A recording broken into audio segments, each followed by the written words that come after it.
I mean it in the second. Hey, yo, I'm slipping, falling, can't get up. Hey, yo, I'm slipping, falling, can't get up. Hey, yo, I'm slipping, falling, I got to get up, get back on my feet so I can get. I can't get up. Yeah, I don't know that. I can't believe that. I had to introduce you to that song. I mean, well, I wouldn't even play myself to pretend like I know who DMX is, and that's it. You know. Oh God, what am I mean, doing? but good day, good evening, good night, good morning, and good afternoon, and welcome to another exciting episode of Reel's Tennis Fan, and we are live today. It's our 189th episode, if all my math is correct. More than likely, if it's Janine is correct, because she has been doing the counting for the past. Ooh, don't count on that. Okay.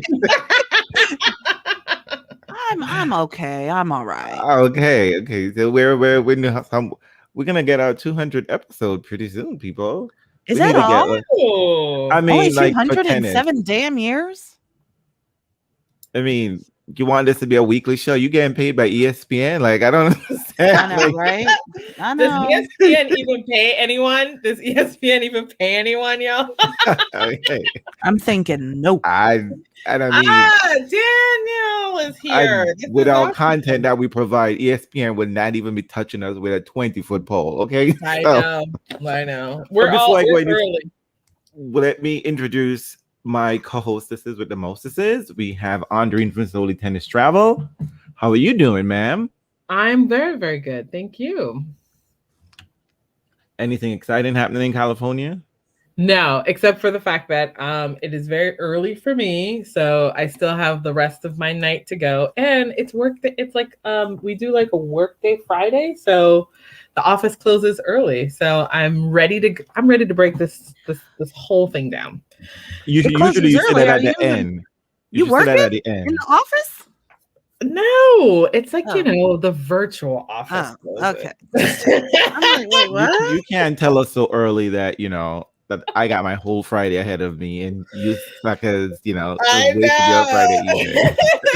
You say you wait till the end to sort of like throw that in our face. We're not gonna be able to do this anymore soon because people are out now. People are wilding out now. No one's gonna be in their houses anymore. So Friday night. The panini is over in United States of America. Maybe a little bit in but I just heard on the news that they're saying the panini might be over in New York, but not in the South. So Well, we'll see how you all do. And we have Janina from Foreign, Ohio. How are you doing, ma'am? I'm good. Friday night, kicking it with y'all. A little bit tired, if we're being honest. It's fine. I'm here for the Wimbledon draw. And we have the homosexual of the podcast. But this evening we have a special guest host with us today. We have Pablo, who is staying up late and from jolly old London. So how are you doing, Pablo? Are you awake, first and foremost? I'm staying up. Oh, okay. You didn't take a nap? No. We don't want you to doze off in between. Janina does that often. I won't. I'm alert. I don't doze off in between, but if I take a nap, I'm going to miss it because I'm not getting up. It's true. You can act there. Well, good afternoon, tennis people. That speaks very heavily. You got to call her 15 times and then call the fire department to knock on her door or call her husband, something. Like she takes a nap. It's just like, it's over. She's like, I'm going to take an hour nap. It's like, do I snore? Yeah. Oh, yeah. Okay, so we'll know. It's epic. The appropriate response for when someone asks you if you snore, just say, I don't know, I'm usually sleeping. I can't. Listen, Andrew and I have shared a room. She would know best. She might tell on me. So, folks, we are in the thick of things. We are back having another Wimbledon after we missed it last year.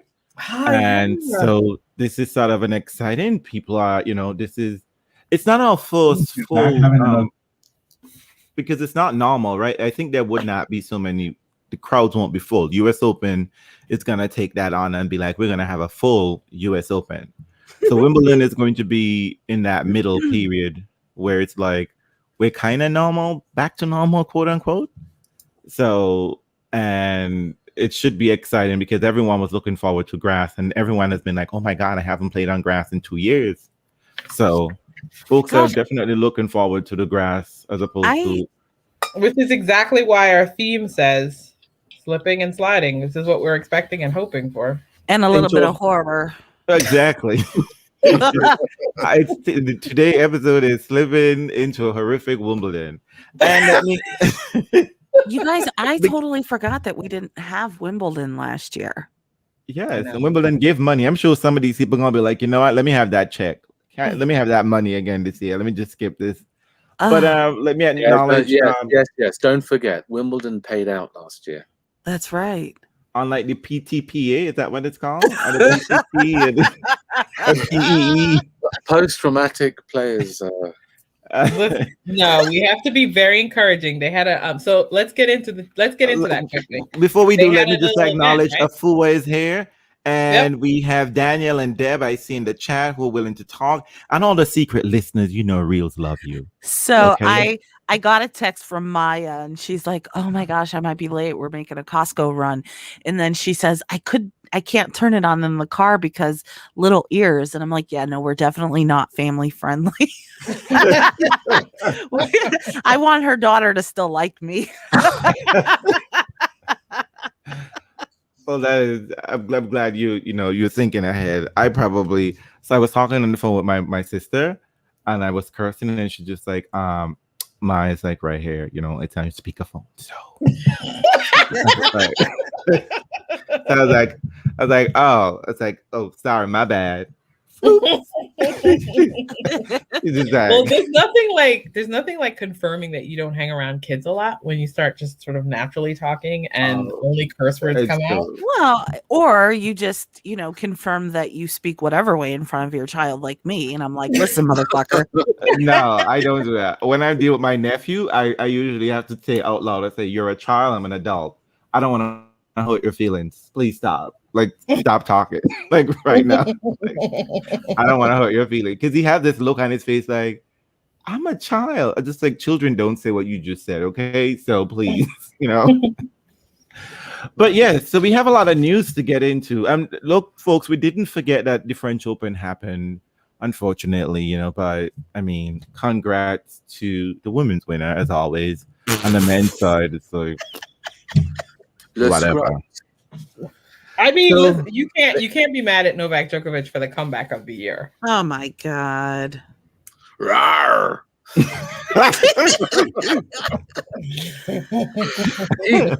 he is.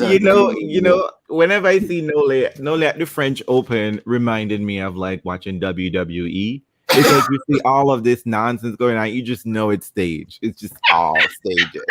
It's like. And people get really passionate about it, but then you're like, it's staged out.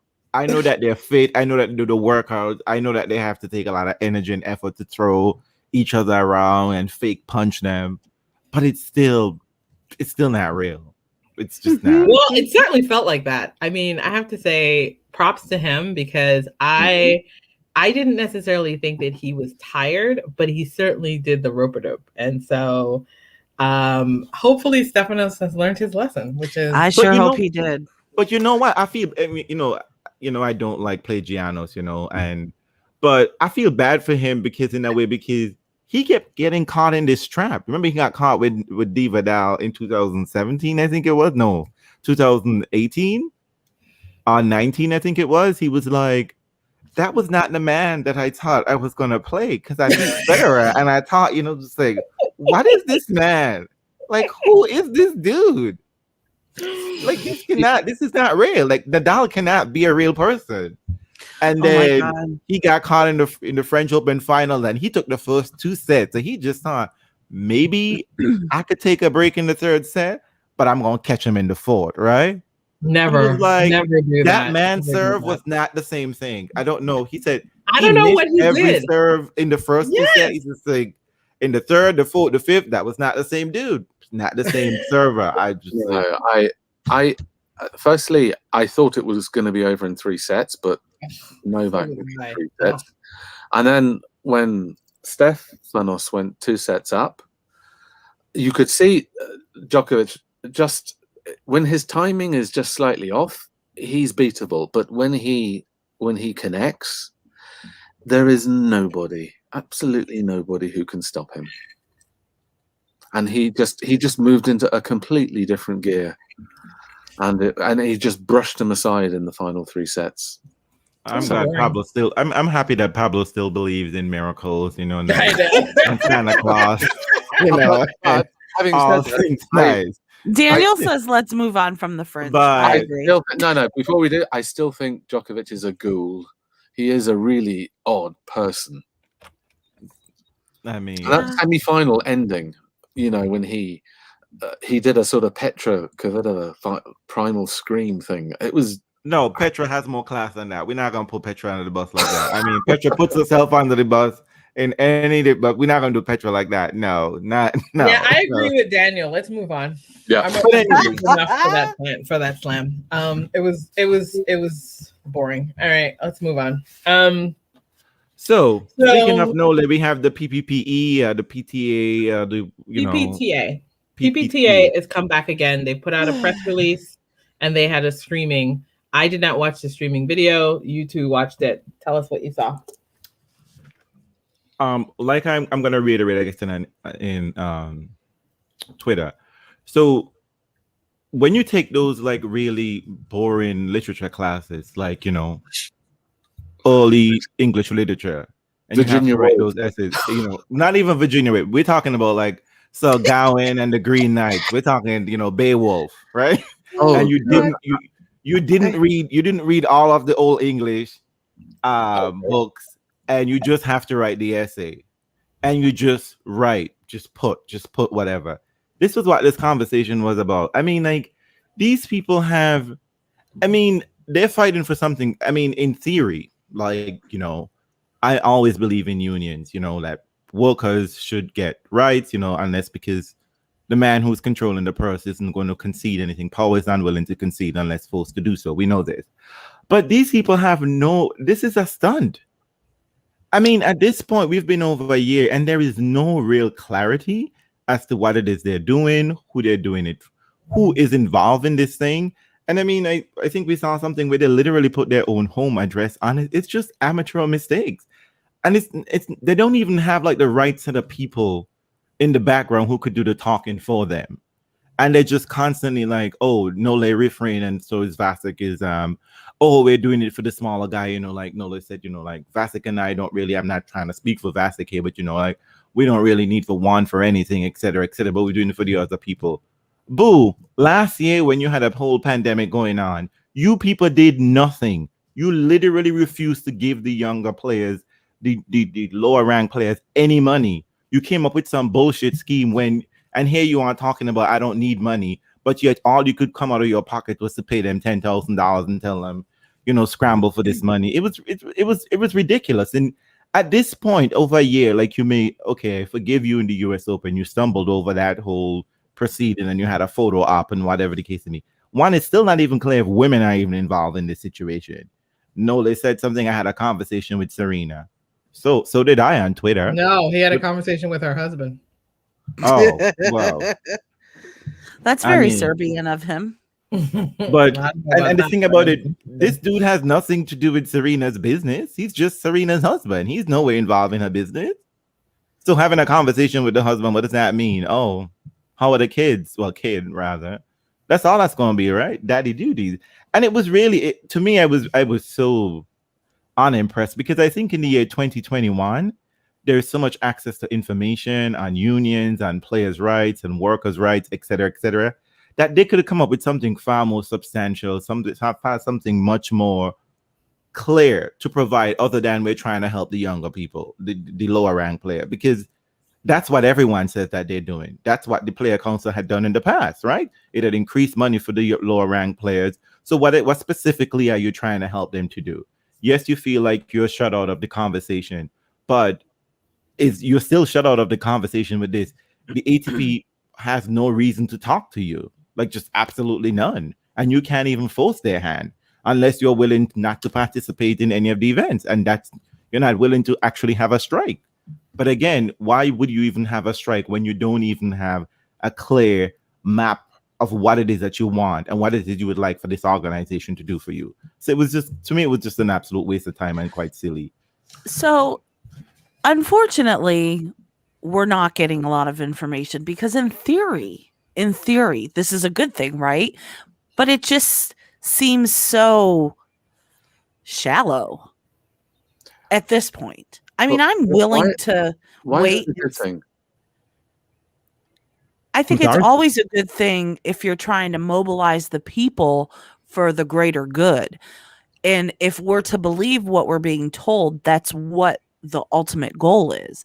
But we're just not seeing it happen. I struggle with this concept because not for what they want to achieve, but how they've gone about trying to do it.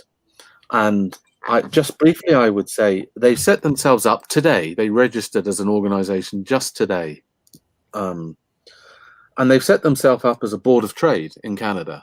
So they're effectively a lobbyist, promoter of certain interests. They're not a union. They're a not-for-profit, but they couldn't be anything else. And so where do they derive their agency for change? From nowhere. They had a seat at the table, both of them, Pospisil and Djokovic. They were members of the Players' Council, and they gave that up to sit outside and piss inwards.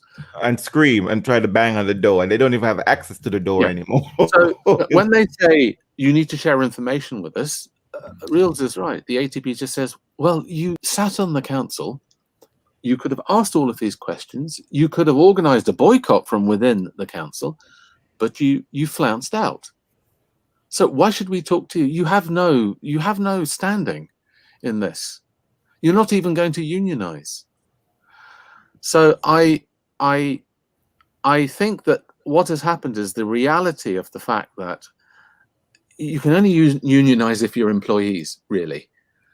And none of them are employees. They're all independent contractors doing their thing.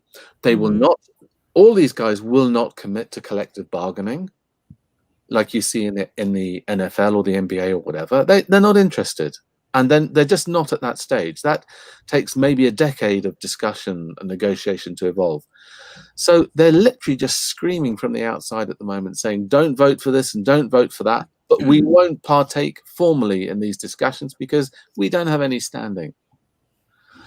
And it seems that it started in a bit of a tempest with Djokovic, and he had allies, and they've fallen away. And because I guess Pospisil has been injured and not playing much, he's been left to do the sort of administrative work. They list 3 directors, one of which is Isner, but he's not on the press releases. He wasn't in the press. The YouTube live event today. He's not mentioned on anything. I don't. Maybe he's there just to be a third person, so that they have 3 people. But Andreen actually raised a question about this when we were discussing earlier today. What's their accountability, and how are they going to govern this? Where are their bylaws? Listen, I think this is a work in progress. These are not all professional folks, right? This is not what they do for a living. I will say the only thing about this that struck me is the person who retweeted have been tweeting their things. I went to her timeline and it was a conspiracy hole. So that was a little bit tricky for me to take her seriously, even though you seem surprised. You seem surprised. I'm not surprised, but I just think that if you want this to be a real thing, you should probably not have someone retweeting conspiracy theories all over, and then also weird takes about the Naomi situation as if he or she doesn't understand tennis. Like, that all seems really strange to me. So it's like, I'm supportive of it. I'm supportive of the venture, of the attempt, but I'm just curious to see if people are willing to do the sacrificing, especially the leadership in this group, which is, as you say, boycott the whole thing. He's not. Well, I'm not gonna listen. Maybe he will. Who knows? I don't know. No, he's made it clear. Because I think Ben asked the question as to, you have been attempts at these things that you've been thrown off course a number of times with, outside dealings, when you're close to whatever it is that you've been trying, your goals in tennis. And Pospisil said the same thing too, that that they're not trying to get distracted. But you see, this is hard to do. But let's not get too in but the it's weeds not with even it. just I'm not even mad at that. But as you said, weeds. Andreen, I'm always mad when people haven't done the required reading. And this is what is annoying me. Is the fact that you're attempting to do something so big, so grand, and yet you have done no homework. I mean, this thing, that press conference, it's no different than the conversation that they had last year. They're saying the same thing. They have some paperwork to say that they're semi-legit, whatever. But it doesn't, as Pablo points out, it doesn't, it doesn't match up with what it is that they're attempting to say that they're doing. And at this point, you should have some sort of concrete thing that you would say, here, ATP, we would like X, Y, and Z. At this point, ATP put out a far more substantial response to this nonsense. Well, it's an listening, or you come up with a different proposal, and you say, "This is what the players want. Can you deliver?" So you actually have an agenda, and you have clear-cut items on that agenda on which to negotiate or to bargain. They don't have that. They're just sniping from the outside at the moment. And Andreen, you're right. It's a startup, and it will take time, but they need agency. They need to be able to sit at a table with authority. And they need to do some research. We'll see how. I don't see this happening in London, but I certainly think they'll cause a ruckus at the U.S. Open. So we'll be preparing to see what happens then. Definitely, Knowles out here trying to get a legacy, right? Knowles thinks that this thing is going to definitely give him. It's a thing that he wants. Well, whatever that legacy is, I mean, who cares at this point? I mean, your legacy is that you win tennis tournaments. That's about it. Like, what is that? I mean, that's just. I mean, that's. But that's funny that you brought that up because I was actually thinking the same thing. I was thinking that Novak is looking forward to say, what is my stamp on tennis going to be outside of winning? And I mean, it could be great if it works. And here's the thing. Here's the thing that you and Pablo just mentioned, that they don't seem to have any idea that it's going to take a while. It's going to take time. They literally imagine that they could come and say, put out this nonsense into the world, and ATP is going to come knocking.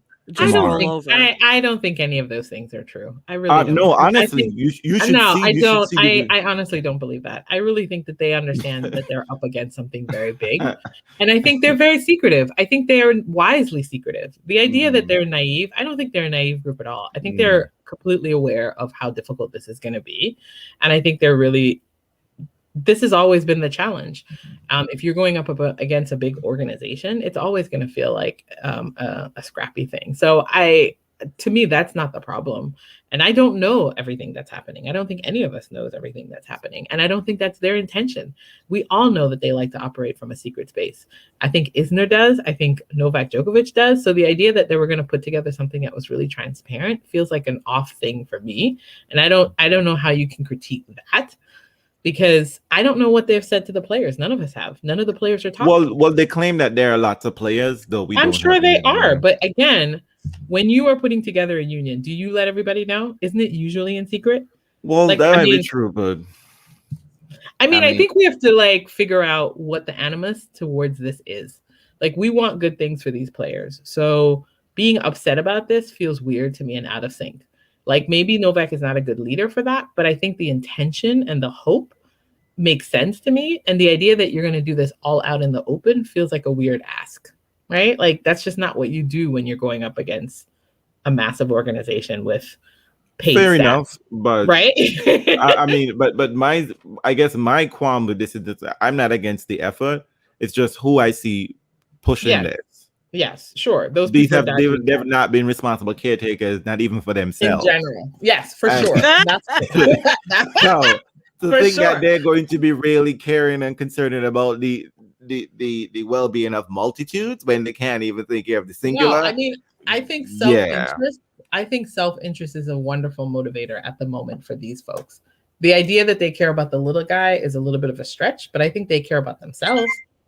And so as much as they care about themselves, I'd like to see where they go with that care for themselves. Like, and maybe a few will come along. I don't know. But if you go back to what they said initially, it was primarily the distribution of prize money, and that the lower players couldn't make a decent living because it was heavily weighted towards winners, as in most sports. I think there are levels of to this, and I think one of the problems is that, and this is what is often misrepresented in the sort of tennis press and journalism. People will write articles about this is the prize money, and that this organization that owns the tournament made X million, and the prize money is only 20% of the gross take when you add up ticket sales and sponsorship. And the difficulty with that is it is a very bad misrepresentation of what the players actually take home. Some of the players, those that sell tickets, will earn far more in appearance fees than they will earn winning the tournament. And that's why they turn up. And this skews the distribution towards those people that sell tickets. Now, let me give you a hypothetical situation. Let's say you're running a tournament in the Netherlands, in Rotterdam. You pay Federer 1.2 million euros to turn up, to do press conferences, to meet with sponsors, to sell out all the corporate boxes, and you still make money from it. He's not going to turn up 1 year. Say you have Djokovic. You pay Djokovic 300,000 euros in appearance fee money to do the same job because he doesn't shift tickets in the way that Federer does. Federer is box office gold, much as Serena is. But Federer is in a league of his own, much more than Rafa, much more than Novak.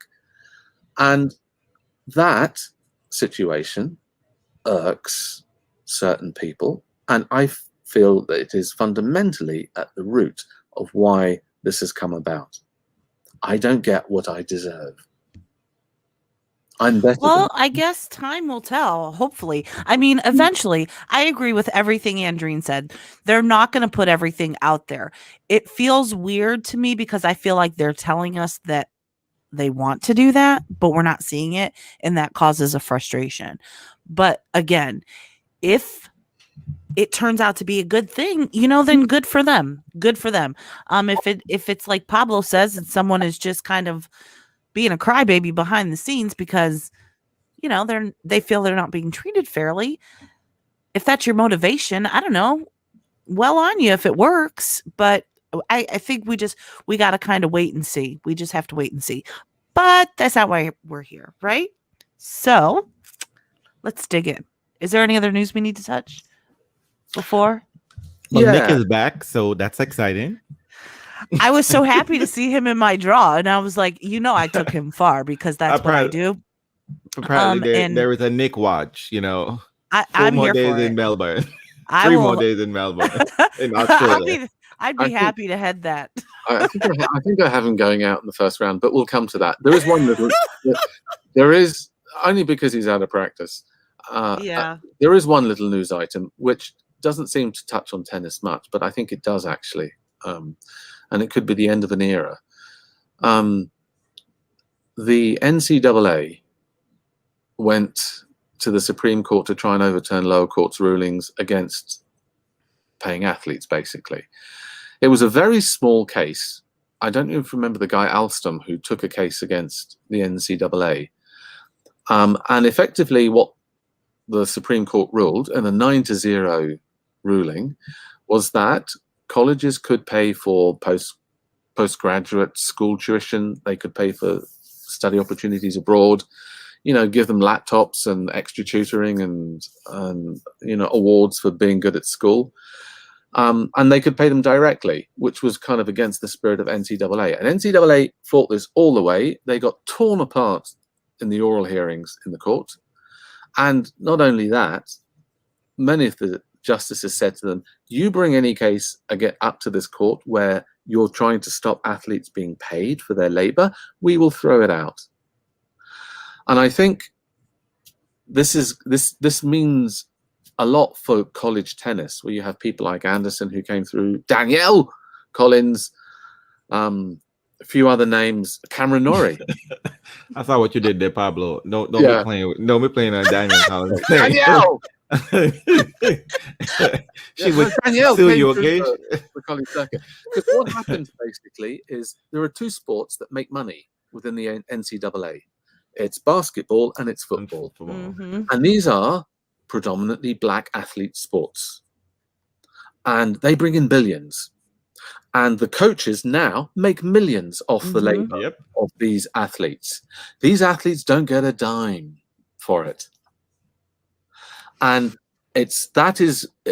partly it's going to change because a lot of states now have something called name, image, likeness legislation, which will become active soon, where they can take endorsements and go on T-shirts and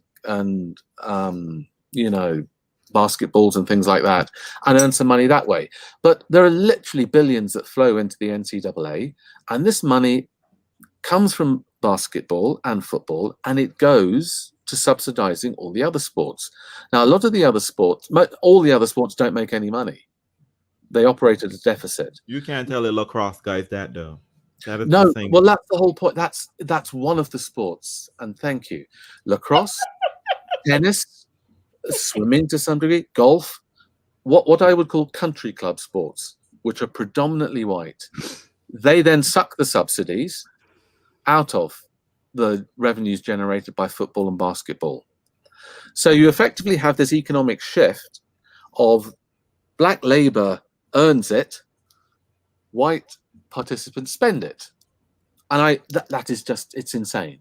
I mean, it's irrespective of who earns it, they should be paid. Because so if what's the coaches are prepared, repercussion for you for tennis? well, it will mean that no money will go to tennis because tennis has always operated at a deficit.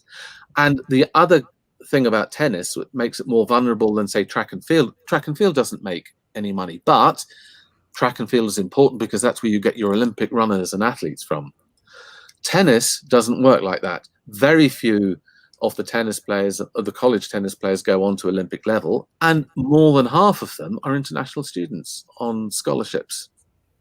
So I think what's going to happen, and the NCAA. So you're saying that we can't use United States higher education to develop international tennis players?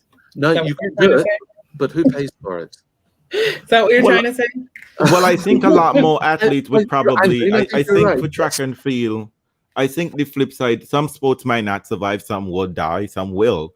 But I think for something like track and field, and NCAA would try to change the rules anyway to allow some money in there. But track and field athlete would probably turn pro earlier and make money on international circuit and probably do distant learning or remote learning for school classes. But but it is rather interesting. What was sort of interesting, you pointed out, even the judges were like, everyone is making money but the athletes, and most of them are black and brown. And this is absolutely classic federal legislation. This is antitrust action by the NCAA against labor. I think we'll get into the weeds of that, but I think we probably have to move into Wimbledon because it's time to get wet, as they say. You dirty girl. We will find out. Janina's already wet. No, but I do think it'll be. I think we can revisit some of those topics in the summer because I think repercussions around college tennis and this ruling. I think we can have some pretty heady conversations with some folks around that because we know some folks who've done that work and have worked in that space. So happy to have them chat about that. But I feel like we got to get into this draw because I'm not that excited about Wimbledon, and I need you all to make me excited about Wimbledon. I mean, I feel the same way too. But nonetheless, I will be taking my tablet with me to the gym to watch tennis as I work out. As I'm doing sets, I'll be like, what the fuck is she doing? Like, okay, so let's start out. With the men. Chad wants to know, do we talk Halle? I mean, Halle didn't happen, Chad. I know. We're talking Halle? We have to talk Halle because of Felix, right? Okay, so listen, I will say this. No tea, no shade. If you are getting to finals of grass court tournaments as he did the week before, and you encounter a subpar Federer, it is your job to take him out. I can't be mad at you about that. That is what you sign up for. And it was an impressive takeout. The serving in that set, in sets 2 and 3, the bomb, you actually got Federer to dip his shoulders in depression. That's a good thing. Well, let me tell you how you know Federer is in trouble. What? Merker is nervous from the first break point. She's like, she's nervous on the first break point. No. You talk to Dev. Yeah. Dev and Merker were on the same. No. They had the same blood pressure. Real. Since she had her latest facelift, you can't tell. No, trust me. She just has a semi-smile now. Listen to me. Oh, Merker is hanging over the edges. You know, usually Merker is just there chilling until we get to like the third set. No, you know what I mean? You're right. I found Felix very impressive, Chad. We were blessed that it wasn't a final because Federer would have taken his ass as usual. I mean, look, Felix can't even win doubles finals. Just oh, stop it. No, but you know what? I felt for that moment that there was a glimmer of what everybody was excited about with Felix, which is that he was so assured. But you know what? Then I realized he had Uncle Tony whispering in his ear. And if there's one thing you see, I mean, look, listen, if there's one thing Uncle Tony knows, it's Federer's game. Okay. Well, that is true. I mean, like are we buying this? That Uncle Tony is dedicated to coaching Felix. Why wouldn't he be? Isn't that cash? Isn't that money in the bank? Yes. Isn't he getting paid? Sure. I had an open mind when it was first announced, and then when I saw that Tony was kind of supervising 7 courts at Rafa Center where Felix was knocking up with somebody, it looked like it was as much a publicity thing to promote the tennis center and everything. And I didn't see the kind of intensity from Uncle Tony. That's because he's old.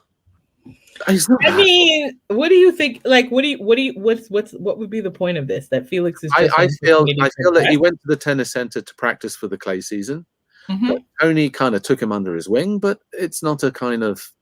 Well, didn't they establish it as an official coaching? I thought they had announced it. I thought the wording was that he would be coaching him, but he's coaching everybody who goes to the center. Oh, interesting. I mean, I could be completely wrong, but I just felt it was more leveraging the PR element of it than really getting into Felix's head and sorting him out, and you know the sort of stuff that Uncle Tony could probably do with him well. Well, to your question of Felix, I mean, he has a nice draw. I mean, it is a good section. Let's just head into that a little bit then. Let's do it. Can we get into his section of the draw? Because that's the bottom half. Let's go. Since we're starting at the bottom. Okay, let's start at the bottom. We're going to do stuff different today. Look at this. Just throwing me all off. I'm sorry, but it's Pride Month, so my God, Daniel Pride Month. Wait, Daniel said he's still titleless, and I'm telling you, I totally read that as tittyless. I did too. Okay, but can we say though? Listen, you leave my wife out of this. I know the way to change this whole narrative is for him to just skip all these freaking 250s, 500s, and just win a slam, boo. Just do it. You know, the thing about Felix for me, you know, I had during the Fed match, I was literally watching that on my phone.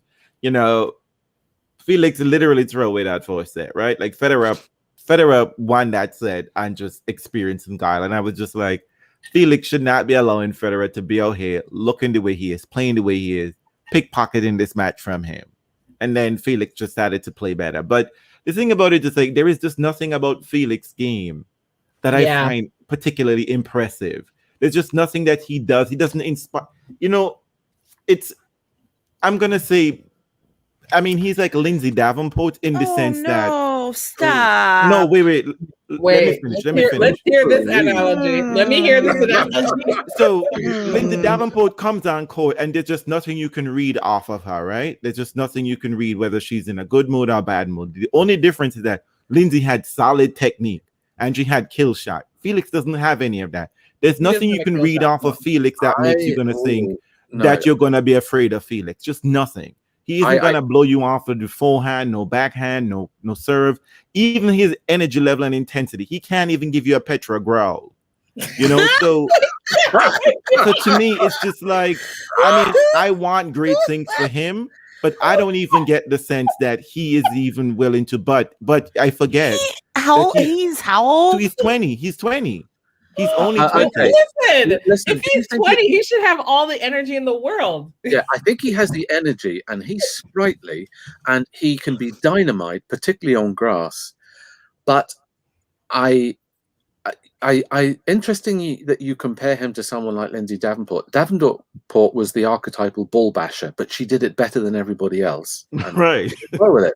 And you're right. Technically, very, very solid. Felix is very solid technically. He does have a spark when he gets going on his forehand, and his timing is good, but he crumples on really important points, and he disappears. And I think partly that's a mental, psychological missing piece, but I think I also wonder if it's a physical thing with him. What do you mean? He's not as strong or as forceful. Yes, I would. I mean, he's modeling himself Yeah. after Monfils, which I hate to say that, which is Yeah, that yeah, you're not maximizing anything. But he has a heart condition, or had a heart condition, so maybe I think that's taken care of, right? Right, but is it taken care of? You know what I mean? Yeah, mentally. But yeah, I mean, it is interesting. I wonder if physically it needs another year or two for him to. He's still growing. I mean, he's 20. He's only just turned 20, I think, and maybe we expect too much of him early on. I mean, I had no expectations of him at all. I just expected him to be exciting. That's it. I don't even get that too, and that's the other thing that annoys me is that and Deb said I don't see any growth in his game. Yes, and that's one thing, but I don't get any sense of excitement. I don't get any juice, just nothing. There's I'm getting Earl Grey tea with milk in it. Oh, man. You know what I mean? This is a really tough crowd tonight. No tea, no shade. You can't say no tea, no shade after that comment. You come to the bleachers, and this is what you get. I mean, and let me tell you something. It's true. I mean, you're right, though. Let's talk about, listen, this is an opportunity, right? These are all opportunity moments. Everybody's stumbling. This is grass. If you got the big balling game, you could probably do something this year. You want to talk about shade? Let me tell you something. Marin Cilic showed up in there. Novi Marin Cilic. Marin Cilic, who gave Federer a whole set from just one double fault. No. Okay? Federer knew when he see Marin gets up early in the morning to beat him. Nerves is the difference between why Federer was in the third round at the French Open. Okay? Marin Cilic said in the trophy ceremony, well, I knew Felix coming in here about 8 titles, 8 chance finals. He's going to win one of these days, I mean, like, Marin knew that he was not the mental midget in that match. And that's messed up. Mental midget. Like, Marin knew that he came out there against Felix, like, he has a chance. And I think a lot of other players feel that way about Felix. He's solid. He's getting up in the ranking. He's up there. You know what I mean? He can play a good game. But he's not going to be losing first round. But I'm going to give him more time. I'm going to give him more time. You know what? So speaking of though, y'all, this is interesting to me because if you think about who he could possibly face in the second round, it's Tsonga, no? Yes. Oh no, I think Mikhail taking that. Mikhail is you think Mikhail takes on Tsonga? Oh my gosh! Okay, let's get into it. We can't stay on Felix forever. We can talk about him in the space of the draw. So we started at the bottom, and we're starting at the top, which is because of course we're starting at the bottom of the draw, and we're starting with Berrettini's section, y'all. We're calling it Berrettini's section. He's the Wimbledon fave. Look. I call that section my get out section because that's where most of the black people are. It is. I mean, I didn't want to put it that way, but I mean, it's like that's not the way I can see that. Okay, according to the theme, this is my section too. My section is called "Don't Get Caught Slipping." Yeah, it might go down. This is the section. I couldn't do lyrics, right? Because I mean, y'all didn't give me any Italian words. No, but that was my I had lyrics. to do Look at movies. it. I had to do movies. It was gonna be difficult finding lyrics for modern, super modern, popular songs. So No, I had to do listen, movies. I found a This lyric was that had some definitely my flippin'- get out section. I mean, I want everyone. Nick is here. I want so many people to get out, but I just know that they're not. So I'm gonna get caught up in this mess. All right. So from this bottom section, if you take the top 8 of this bottom section, starting with Berrettini, who comes out of that into the last 16?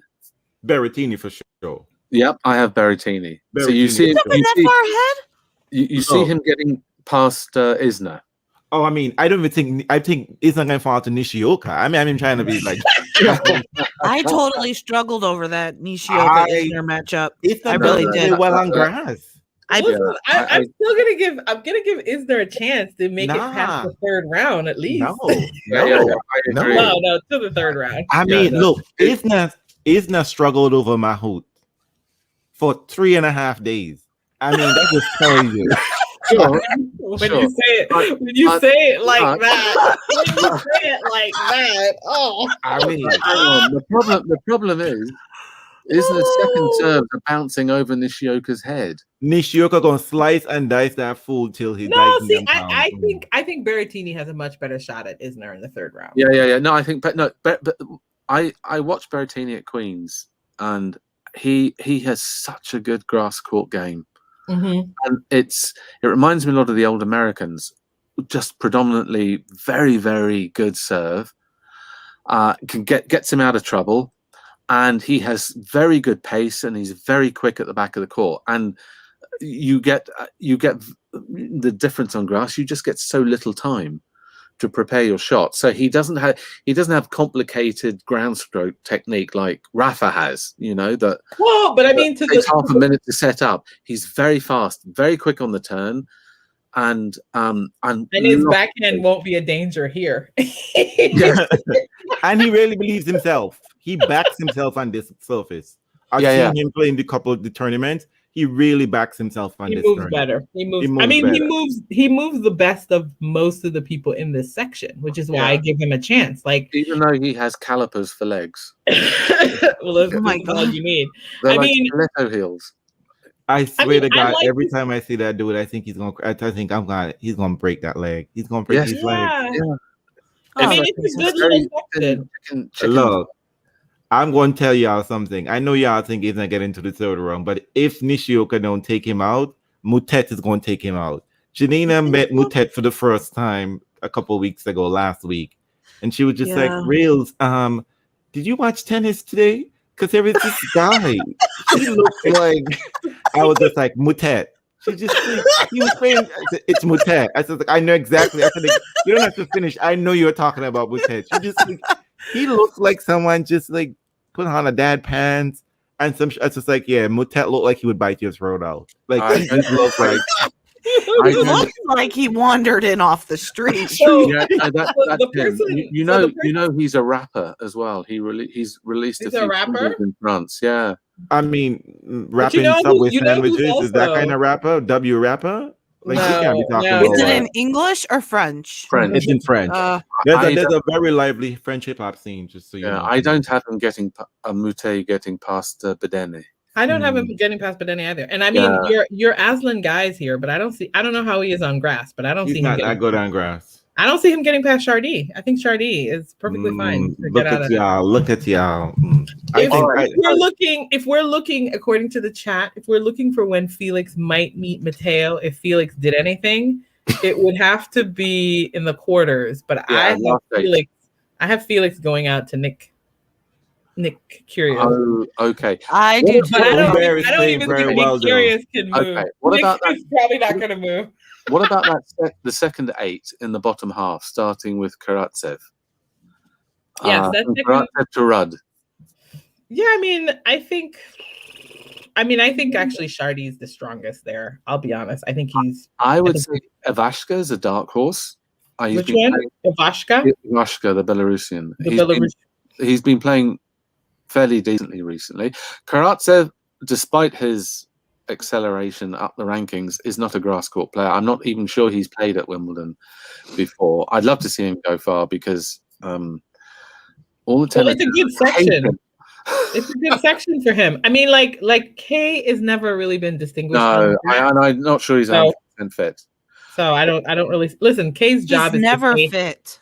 No, listen. His job is to stay healthy so that he can get through to possibly doing something at the U.S. Open, and the Olympics. I guess he needs to do that. So who do people have coming out of this 8? I think I have Rudd. Rudd.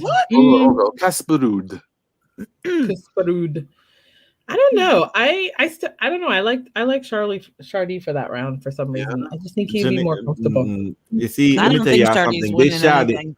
Thank you. This Shadi sounds like a Mikhail. This is Andre and It Mikhail. could be my Mikhail, but like, what is he?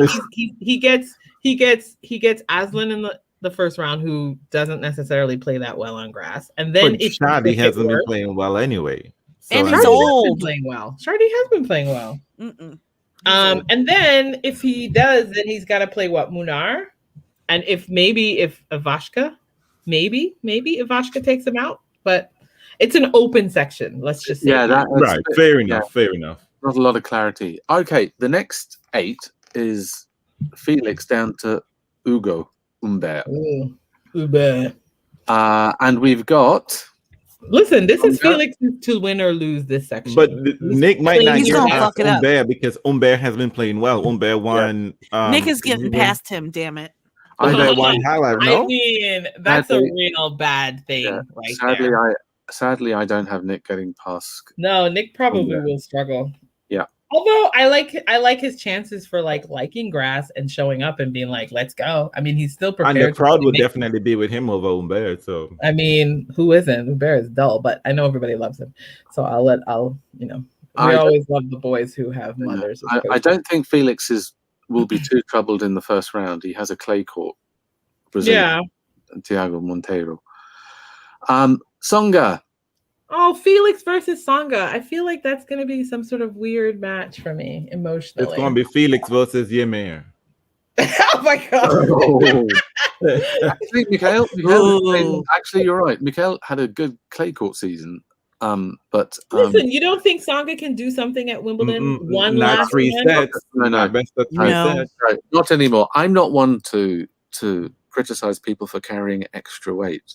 Believe me, since I've just calculated what I put on in the last year and a half. But Joe Willie, is at least 5 or 6 kilos over what he should be. And he's not, you see him huffing and puffing at the back of the court. And it's not. The good thing for him is grass doesn't require that. Jocks win Wimbledon. And plus, Joe Willie has always had a weight issue. He's always been carrying more weight than the average tennis player. He's thick, and but in a nice way. And we like that, but not for the tennis. We don't like it. We love it. But I would like a Felix Tsonga second round, but I'll take a Yamir.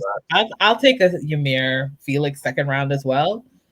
But I think Felix gets out of that. No, he should. Yeah, I think Yamir basically because he has such great hair.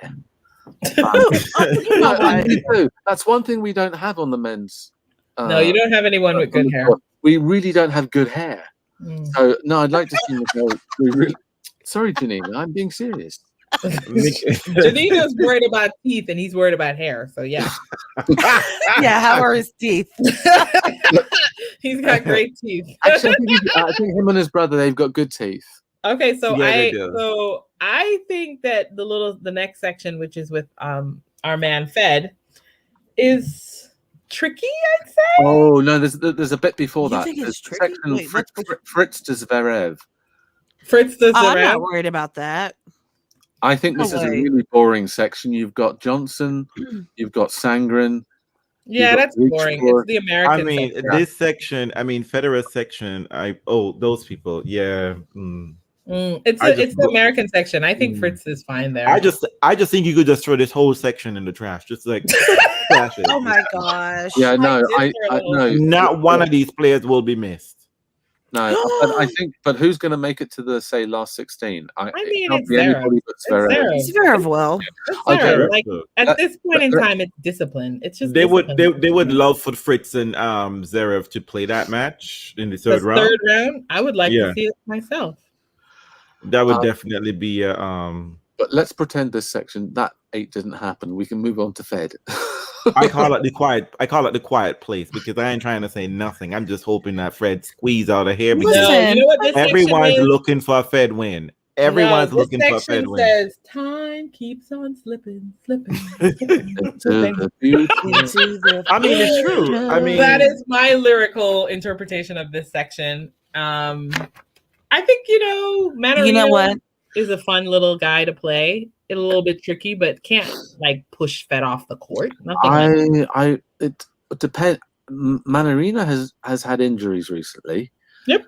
And it'll depend on which Manarino turns up. The problem with Manarino is he may not beat Roger, but he will keep him out there, and you don't For 5 sets. Yeah. Yes. Look, let me tell you something. You don't want this croaky old man out there doing 5 sets rounds. In the early days of Wimbledon, he really does need to conserve his energy.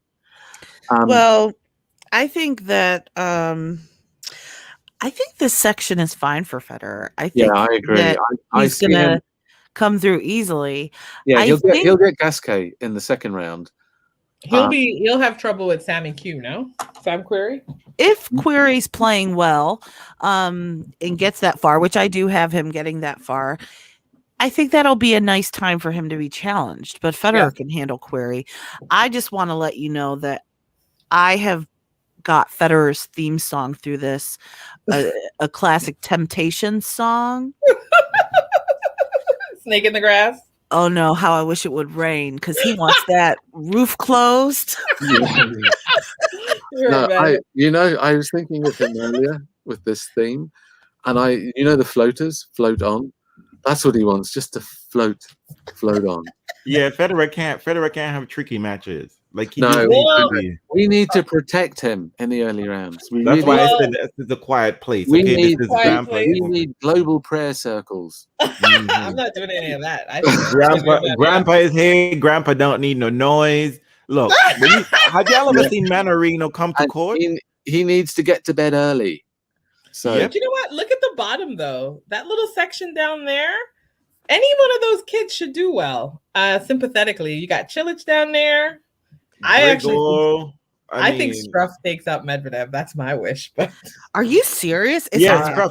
I thought it and I was worried about it. But Daniel has conquered clay. He's done well enough on clay. What is this? This is a tricky one. I have Herkic coming through in the last 16. I don't see Griggs doing anything. No, Griggs is a little bit done for. Yeah, I think he's done for, basically. Yeah, I think, to PC 360, I think Struffy's going to do it too. I think he's a big server. I think he can get out of that on that grass. Moves pretty well on it. I think y'all are being wishful. Wishful about Medvedev being taken out? I think Alcaraz will take out Struff easily. This kid is the business. No. Alcaraz doesn't play Struff. He does, doesn't he? No, Struff plays Medvedev. Sorry, you're Yeah. absolutely right. Yeah, Tommy Paul plays Alcaraz. You had Struff taking out Medvedev? I was just thinking Struff is a big, I don't know. It's like I don't think that's happening. It's grass. I know he's been playing well. I know Medvedev plays well. He's just been playing, but I don't know. I feel like that big serving Struff, I feel like he could do it. Andreen, Medvedev has a pretty big fucking serve. I mean, but not a great, but not, I don't like him on grass. But then, I've not seen him on grass. Real said he just got to a final on grass. In Mallorca. But I think he has. But Mallorca. His game suits it. He has the perfect game for grass, and it's surprising that he hasn't done so well. I think he's going to meet. He hits it flat. Lots of skidding balls. He's very fast. I think I have him going up to Federer. I think he's going to probably take Federer out. I think he's going to be too much for Federer. No. I think if Federer can get to the last 16, he will lock in. He will. His radar will be set, and he will know what to bring to the table. I mean, I hope you're right. I call this next. I call this section "Snake in the Grass," and I didn't know who was the snake, but I thought it might be Chilich. But we'll see. No, Medvedev is more of It's Medvedev. Even though he's our number 2 seed. He's more of a snake for sure. Who is telling me shut up? Is that me? Is that for me? No. I mean, I'm supposed to talk here, No. right? No, she's right. Okay. I in this mean, bottom- Deborah, thank you, Deborah, for confirming. Struff did beat Medi the last grass match. Thank you. In this bottom 16, who would be your dark horse? For the 16, Mm-hmm. if this was it. Query. My dark horse. I'm gonna go with Nando. I just love Nando all the time. Look, when Nando show up in a job, fucking shit. I He's out there singing "It's Raining Men." yeah. I mean, if I was gonna do a dark horse, probably Cameron Norrie. yeah, I was. But- I mean, just because you know what? Listen, grass is a special surface. Not everybody is competent on it. I feel like a bunch of them have just been on grass for a while, and I feel like Cam has been one. I could see him doing something here. It's not a bad draw for him.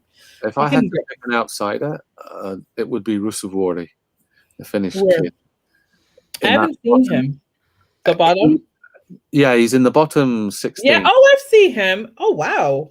He was in the top, wasn't he? Didn't he compete in one of those next gen finals? He may have done, but he's kind of accelerating in his kind of Marco development. Skiron is looking good though lately, and he's Yeah. super motivated. No.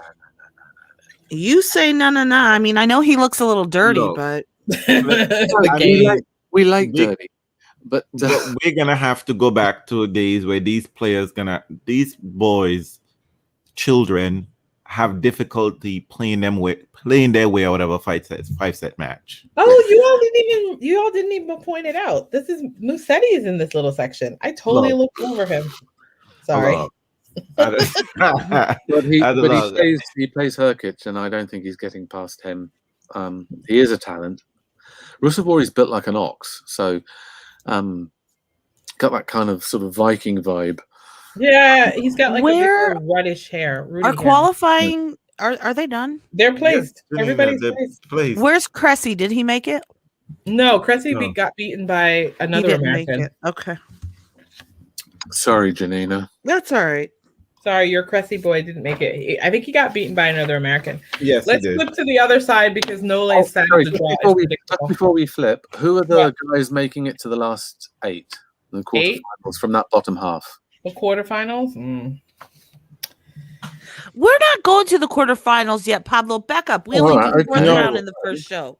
You're making my draw go further than I want it to. Well, I we got to do didn't it. fill that Mackie. out. It was McDonald's. Yeah, Janina, yeah. How far Mackie did your beat him. draw go? I stopped at the fourth round. Okay, so up to the fourth round, I've got Berrettini. I'm very generous and gave it to Shardy. I'm Ooh. very generous and gave it to Nick. Ooh. Alex, Fed, and Sammy Q. Messi. I Ooh. know. Hubert and Chilich. Wow. Listen, I'm giving props I'm to not- the oldies. I'm not telling you who mine are. Tell us. Embarrass yourself. All right, Janina. Whilst you get your I Middle have it. order. Are you ready? all Or right, you're go not ahead. even ready? Unload. I've got Isner, Oof. Nishikori. What? Shut up. I said shut. I love it. I love it. Go ahead. Jailson Zverev, Federer and Query, and Dimitrov and Medvedev. Look at you, Dimitrov. What is the song for that song? Old habit die hard. Yes. Janina, are you well? Are you well, Janina? I don't know if you're well. I don't know if you're well, but you know what? I have Listen. Medvedev and Hokach. I have Federer and Maya made it.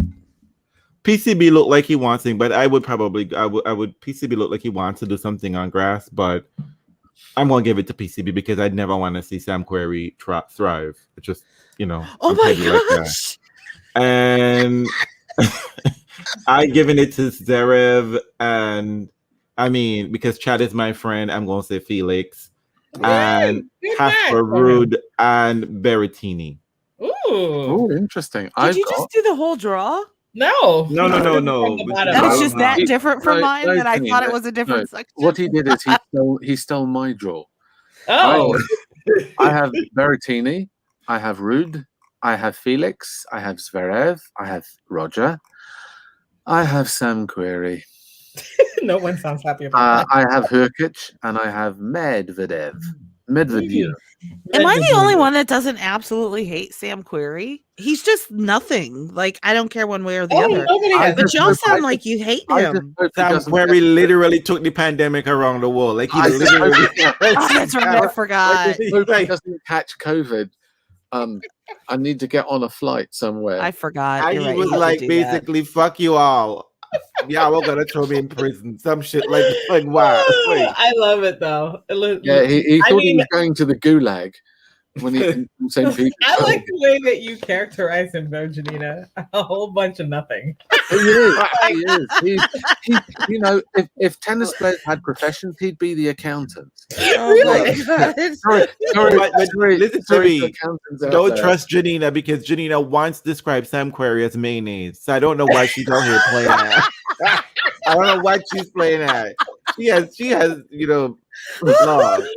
Janina, Oh my God. Why are you So- bringing up you're old here shit? trying to, All right. because you have a guest, you're trying to play Bullshit. yourself, Janina. No, don't do that. Okay. So the other side of the draw is Can we go to the tops? not as fun.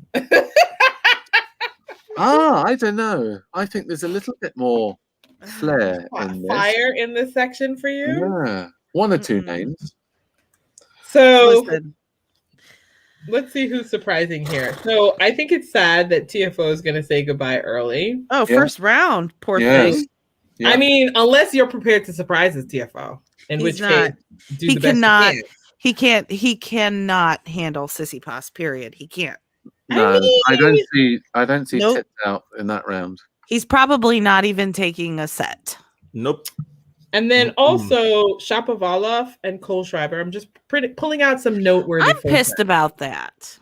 Although, I'm hoping Cole Cole Schreiber Schreiber- takes care of business. listen, I'm he hoping so, can. too. He totally can if he's on. He can play well. He's a mean, good grass court player. He's great on grass, and yeah, I he's just done well in Wimbledon Yeah. and Halle.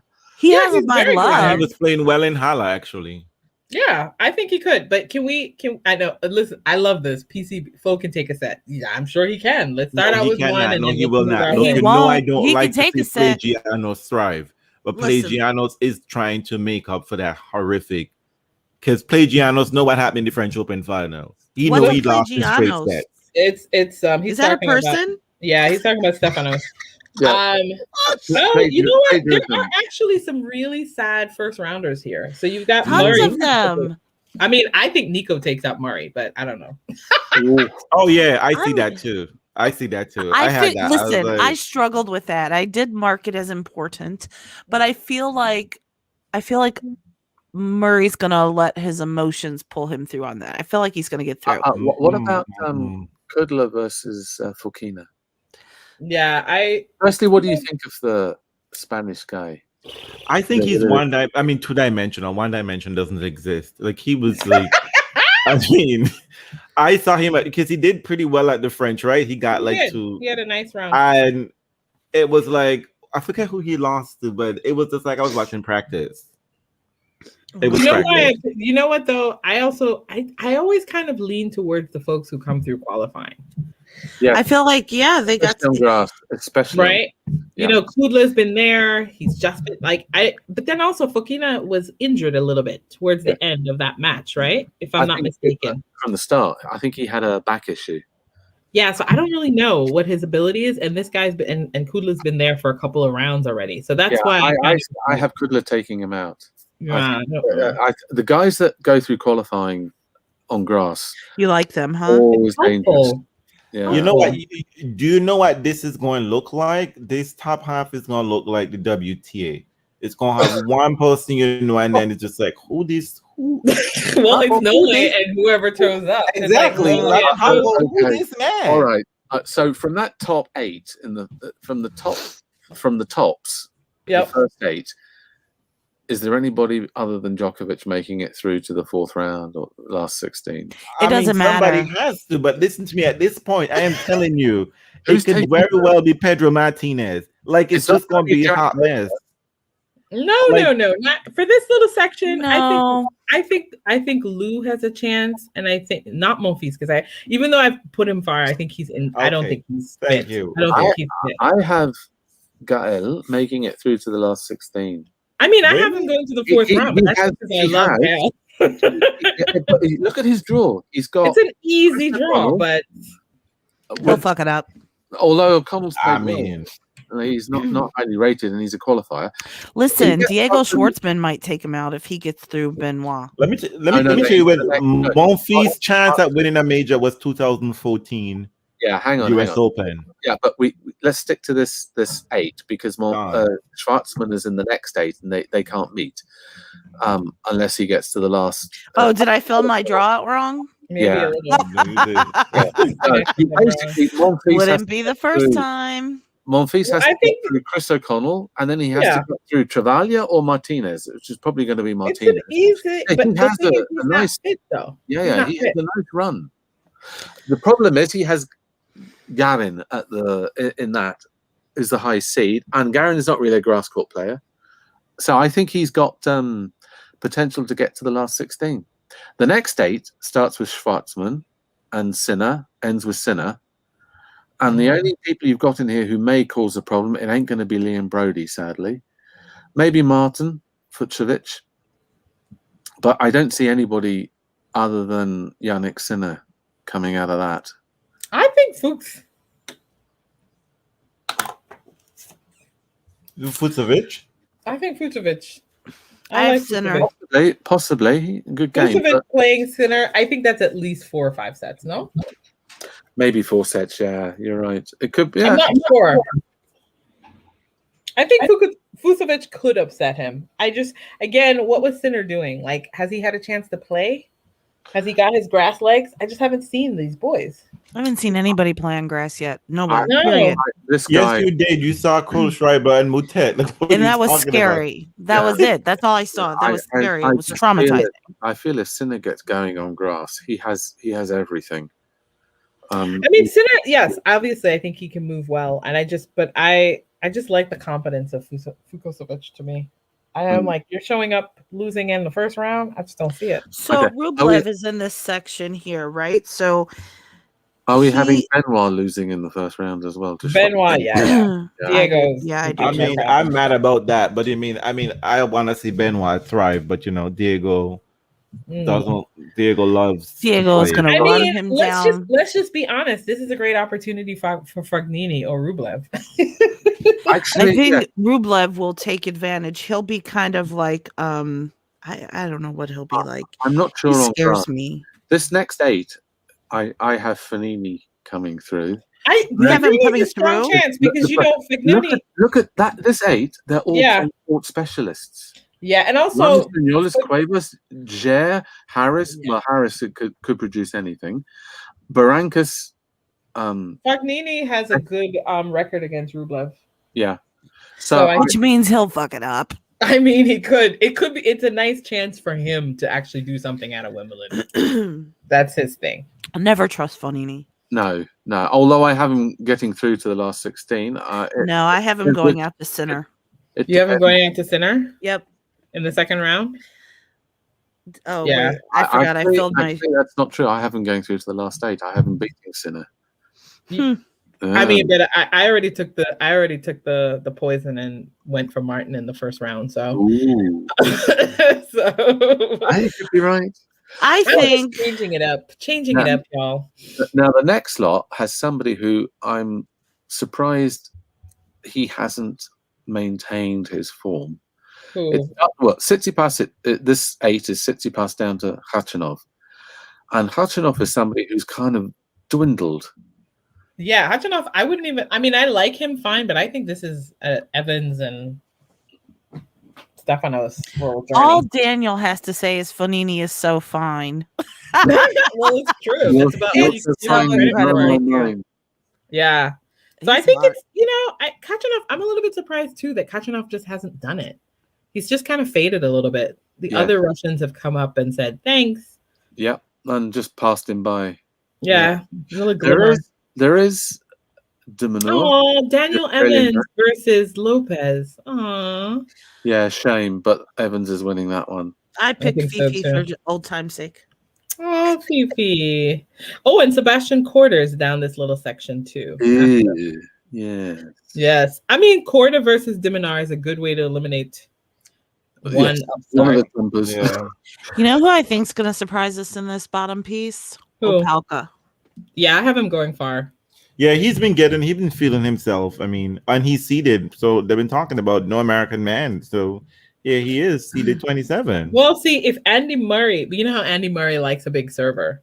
So, but I think this is a Well, weak actually, yeah. Do you have Murray getting past Basilashvili? Mm-hmm. I And have. he has to win 3 sets, not 2. Yeah. So, Yeah. He can't go. He not with those hips. He can't. I don't see it. Aw. I think those all hips- Nico has to do is keep those- him going out there for a Yeah, bit. those hips don't lie. No. He can't do 5 sets every round. Opelka has Köpfer in the first round, and that's the guy that gave Fed loads a of lot of trouble, yeah. But Yeah, he hasn't done he's a well very- since, of course. He's a very solid player who likes to spit a lot on the court. That's Millman? nasty. Yeah, Are you he's talking to Millman? disgusting. Yeah. Yeah. So Millman we actually has scrub. done well here. He's done well here before, like gotten to the third round. But I see him and Opelka in the third round, and I think Opelka gets through there. The other guy who's had a good clay court season, and I don't know what he's like on grass, is Soonwoo Kwon, the Korean guy. He did really, really well, I think, in the clay season. Much better than people expected. And, I picked the qualifier just because, of course, again, the qualifier. Masur. Yeah, Masur. But I don't, it's a soft section, right? Now, okay.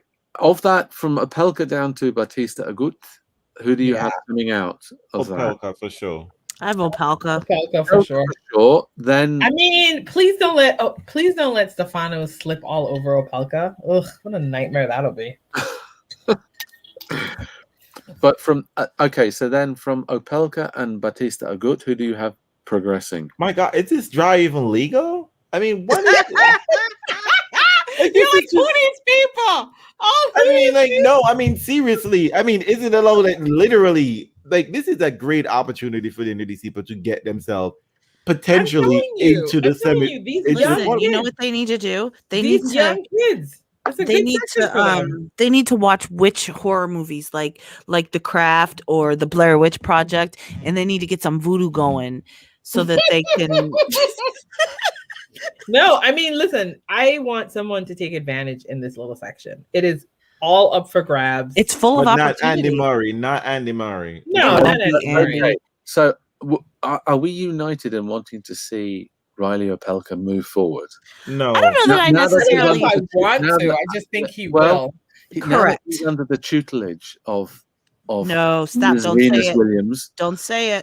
I didn't say they're bonking or anything. I just said that she's cast her tutored eye over him. Well, maybe they could play mixed doubles. And I mean, I'm here for Pierre Hugues, okay? I'm sorry. Like, you can keep your Riley Opelka. Listen, I would love to see Venus and Riley Opelka play mixed doubles. Do you know that the wingspan on that shit? I know. Crap. Try getting a passing shot through them. And do you know how that serving is going to go? One going to be double faulting all along, and the other one's going to be acing. So I'll give it to you, Reels. I got Pierre out of the first round. I might have even gotten him to the third round. Girl, have you seen that boy serve? Have you? I mean, it's crappy, but have you seen Andahar? Yeah. Have you seen Pablo? But Reels, have you seen what happens when he's break point down? And he double fault? Look, and he I do not know how he goes off to change his shorts. I don't know how Nico Mahut hat works when Pierre Hugues is serving. Like, I know exactly how it works. It doesn't work. He's just like, well, we'll just receive for it. What he says is, doesn't work. They have some sort of white man magic. They are greater than the sum of their. I know, but I think they've described it as Pierre says that Nico is very solid and I'm very unpredictable. I was just thinking, Is that what we call it? Unpredictable? Yeah. Okay, that's what he calls it because he doesn't want to say he sucks. All right, let's lock it down so we can get into the ladies. The fourth round. What are your fourth rounders? Listen, just put Novak at the top and draw a line through the rest. Yeah. Yes. Okay. There is a I just saw this horror movie like a couple months ago. It's during the Panini. It's called The Car, this possessed car just mowed through everyone and everything. And this is what I can think about. I mean, I think he feel it that way with it. I mean, it's Wimbledon. Wimbledon is so much more than Nole. We'll barely notice him until he fucking wins. Until he gets to the final. That's how it ends. You know what I mean? Because here's the crazy thing: he has won Wimbledon far more times than he won the U.S. Open, and nobody cares. So exactly. Question. I have a question. Recognition. That's why he set up the PTPA. So listen, is there anybody on this side of the draw at all who can come through, meet Novak, and possibly take care of him for us? No. Anywhere. No. Yeah. Hang on. If we go to the fourth round, I have Djokovic against Monfils. Because I think Girl has a decent draw. I then have Sinner against Fognini. I then have Pagianos or whatever he's called, Stefanos. Yes. Evans. I have Evans for a run. Plagianos, yeah. I then have Murray versus Batista Agut. Wow, you're generous to Murray. You got Murray getting to the fourth round? Yeah, and I have Pablo, Batista. This is why we're not going to bring English people on this show anymore. I know. I'm this Murray madness. Stop this. Yeah, I'm sentimental like that. You know. Pablo, your crazy is showing. Tuck that shit back in. I know. But it's late at night, and you know, no one's listening. So, but I have Batista Agut taking him out in the quarterfinals in 3. So there's to answer your question, there's nobody in this top half who's troubling the ghoul Djokovic. I mean, the weather could always trouble him, I guess. So we've got I guess that's pretty much the same. I have Fukosevic, Fognini. I had Diminar instead of Evans going up against. Yeah, quite. I love Diminar. I think on grass as well, and he's kind of. You know, he's the kind of guy who would be absolute dynamite between the sheets. You think? Not with that mustache, he would not be dynamite. Oh, hate the mustache. Hate it. I think he got rid of it by now, but I don't trust the man who does that. It was like he's a try harder, so I appreciate that. He looks like he'll try. Like a caterpillar. Yep. He'll do all the work. I don't trust a man who does that. And then Nico and Opelka, which is a weird thing to have in the fourth round of Wimbledon. I don't think it matters. Just like I said, pencil Novak into the final. Oh my God, you could get a final. Do you know what my dream final is? I'll tell you what my final is. It's not my dream final, but it's the final I ended with. Berrettini versus Stefanos. Oh, girl. I have half. Wouldn't that be a fun little final? My final. Oh no, my final is Djokovic versus Berrettini. I don't want Djokovic anywhere in any finals. Just no. I don't see anybody stopping him. He's got a good draw for himself. He has an excellent draw. I mean, I know that, but I can still hope for like listen, we can always the hope flood, the plague, something. Flood. I mean, it's possible. God promised the fire next time, so I'm hoping that will come. Actually, I would rate Tsitsipas better on grass than on clay. I mean, theoretically, that's his favorite surface, right? Yeah, he could turn into some real evil bitch and take him out. I mean, it's what though, I will say it is very difficult for these young kids to back up a run to a final. So I mean, that is a tricky thing. That's an unknown entity. Is how will Stefanos respond, and will he actually do like the greats and like have final after final? I'm just not sure. And that was a good opportunity, right? Isn't it incredible just how the top 3 have just had such a grip? You don't even think to yourself that anyone can do it. But I think something that we could I think the younger players have not yet learned how to do is that the top 3 guys have learned how to build a team around them. And, not just thinking, oh, I'm just young and I'm talented and I'm going to get there. They've had, private chef, masseuse and trainers and training blocks and eggs. And we don't talk about the eggs anymore in the recovery. No, we don't talk about it. They literally take their winning and as a responsibility, not just we're gonna roll up in there, right? And I don't think the other guys, whether they have the resources to figure this out or whether they have the understanding to do that. Well, I guess think they overlook that. You already see who does that though. I think that's why Alex does I think that's why Zverev does as well as he does, because he has a really good team around him. I think it's the same thing that you're going to start seeing with Stefanos. I think a couple of the guys have decided to build a team. And I think that's why you're seeing them thriving on the tour. That's kind of what's required on the men's side. Berrettini, sadly. How'd that go? Yeah, it's difficult because Rublev. Well, I look at someone like Tsitsipas, and he has his father basically as the coach. And I mean, he's come on enormously, and I think he has even more potential. But don't they need somebody who understands tennis at a completely different level to take them there? Somebody like, Lendl is a good example.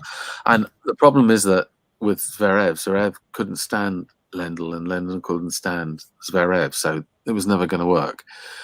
But don't you feel Stefanos and people like Andre Rublev, they need somebody in their corner who's like that? I don't think.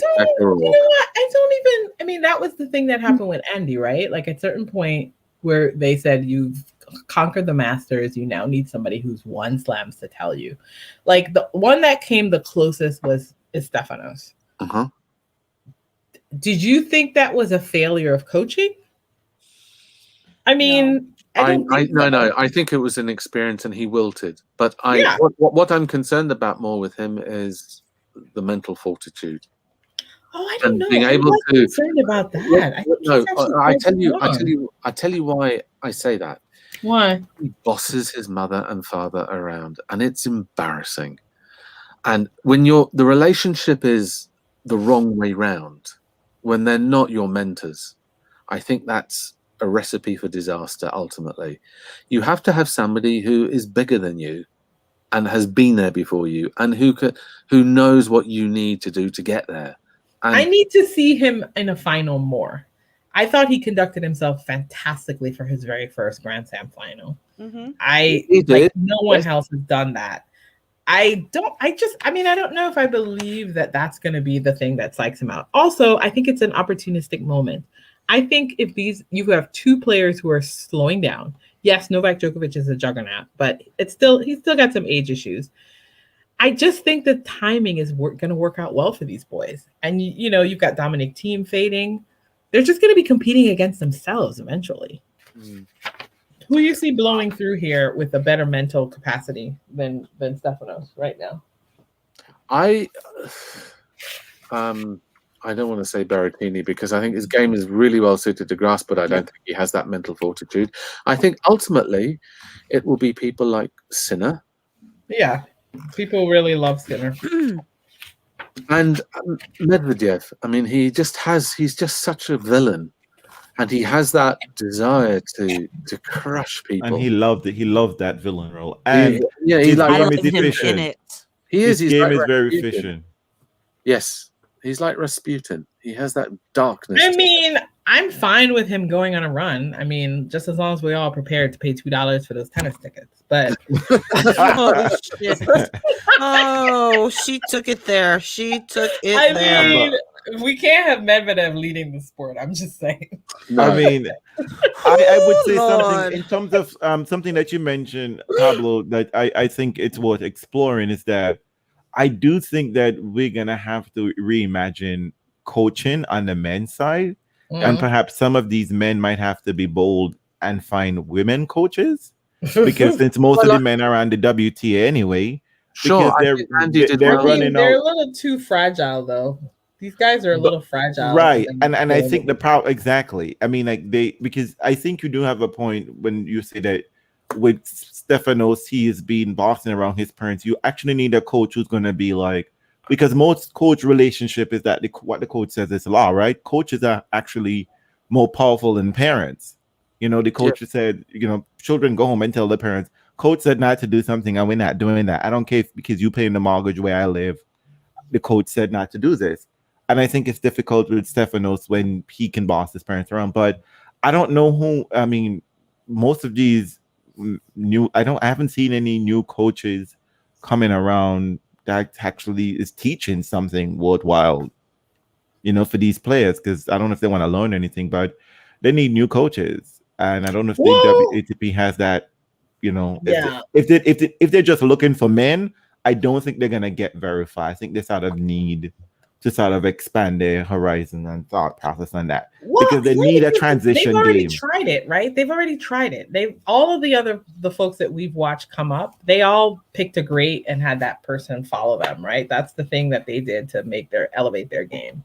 None of the young boys seem to want any of the old male players. Can they afford it? I mean, listen, they whether you can afford it afford or not, like Sasha didn't seem to want the German. What was his name? Becker? Yeah. Becker was sniffing around that camp, and it didn't seem like it was right to happen. And he didn't want Juan Yeah. Carlos. I think the Zverev family were worried that he'd clear the cocktail cabinet out very quickly. I'd also steal some money. I mean, given their history, you probably thought that there would be another person to steal his money. He is sadly bad news, that guy. They did try with Lendl, and the problem is that there was not the chemistry there, and they hated each other from the get-go, so it wasn't going to work. And I don't think, frankly, I don't worry about Zverev, because I don't think he's got much more places to go. The other boys do, but interesting. Real says, can they afford it? It's an investment. I'm so bad. I just don't worry about it in the same way, because I just think the men's tour is opportunistic. But it's been dominated by 3 dudes that need to retire, and then you can see it be a ruckus. I see what you're saying. So basically, they're just waiting their time, right? They just have to wait them out. Unless somebody comes in and totally introduces a new like wrinkle, I just don't see these boys like causing a ruckus in any way that's going to be effectual. Like that's you know what I mean? Like, sure, but I think there's if you look at the top 3, and maybe not Fed, because I think the role that played by his coach he brought in is, I can't work it out. But let's look at Rafa. Rafa brought in somebody who used to give Rafa a lot of problems and could go toe to toe with him, Carlos Moya. And okay, he didn't win slams or anything, but he knew Rafa's game and he knew how to beat him. And there are great matches between them. He brought him in because I think he valued what he could bring to the table in terms of Rafa trying to improve. Djokovic started with Becker. They were doing well, and then it kind of went off the rails a bit after the cocktail cabinet was drunk and dry. And then he brought in Ivan Isavic, and Ivan Isavic is the kind of guy who motivates Djokovic, who didn't do anything. No, here's the thing, though, that we're not saying. I think Ivan Isavic does a lot for Djokovic, because he's a guy, he's like a chameleon. He does the stroking. Yes, exactly. He's a chameleon. Listen, he will fit that role of. And he got married in a slam. So Feeding that ego. Federer is the best at switching coaches. Federer finds that star coach to give him what he needs in that moment, and he can afford to do it. I think Reels is right by saying, can they afford it? Because nobody's working for free, and nobody's going to work with somebody. I don't know that we don't really see any of these big name coaches working with any players who is not slated to be the next big thing. They're not investing their time in the lower top part of the lower part of the top players that are just hanging out. And I think it's important, Murray did it. Murray did great when he hired Amelie Mauresmo. He did great with her. And play. Yeah, but that's what he need. But he found somebody to deal with what he needed to improve on at that time, and that's what Federer does. Improved he made his biggest advances under Lendl. Yeah, sure. I mean, Lendl gave him that but grindy, horrible game. Another former big name from tennis, and I don't know why the young kids aren't doing it. They just can't afford it. Maybe they can't. First of all, I don't think it has to do with can't afford. Listen, the barrier for the young kids are different. Andy Murray had really clear goals. He needed to compete with Rafa. He needed to compete with Fed. He needed to compete with Nole. Very, very clear goals. These kids aren't meeting each other enough to do anything. Like, that's the thing I'm noticing when I was looking at this draw. I was like, these folks don't play enough with each other. Like, I don't see enough Nick versus Stefanos matches. I don't see enough like Felix versus this person. Like, we just don't have that ritual so that it's very clear what they need to do to get to that next level. The way they're only playing up against the top 3 guys. If you're lucky enough to get into that final and don't get overwhelmed, that's their thing. I think it's interesting to think about what happened to Dominic Thiem and Sasha. Like, that was the last time we had 2 newbies. And it was weird as hell. And kind of neither of them have recovered, like, except for Sasha, I guess. But it's like, I just don't think that any of the young kids have a really good target. I just think that we need to get rid of the old ones so that they can figure out who they're going to be fighting week in and week out. But if they're still fighting the old ones week in and week out, and the old ones are still winning, why would they have a different target? But here's the thing, though. But even when different. Even when they're not, even when the old guys are age brain. Go ahead. Sorry. No, it's fine. I should be sorry, but you're right, Andre. But because even when the old guys are not there, they're not doing anything. Because here is another opportunity where they don't have to deal with the big 3, right? Rafa is out, and at the French Open, they eliminated each other, right? They were in the same section anyway. You were only gonna meet one theoretically, and that was Nole. And I think Stefanos was definitely the player. But the thing about it is just that after he had played those first 2 sets, there was nothing else he had to give. Like, he had played his best tennis. It was almost like it's almost like, like there were tangible things he had to pull out.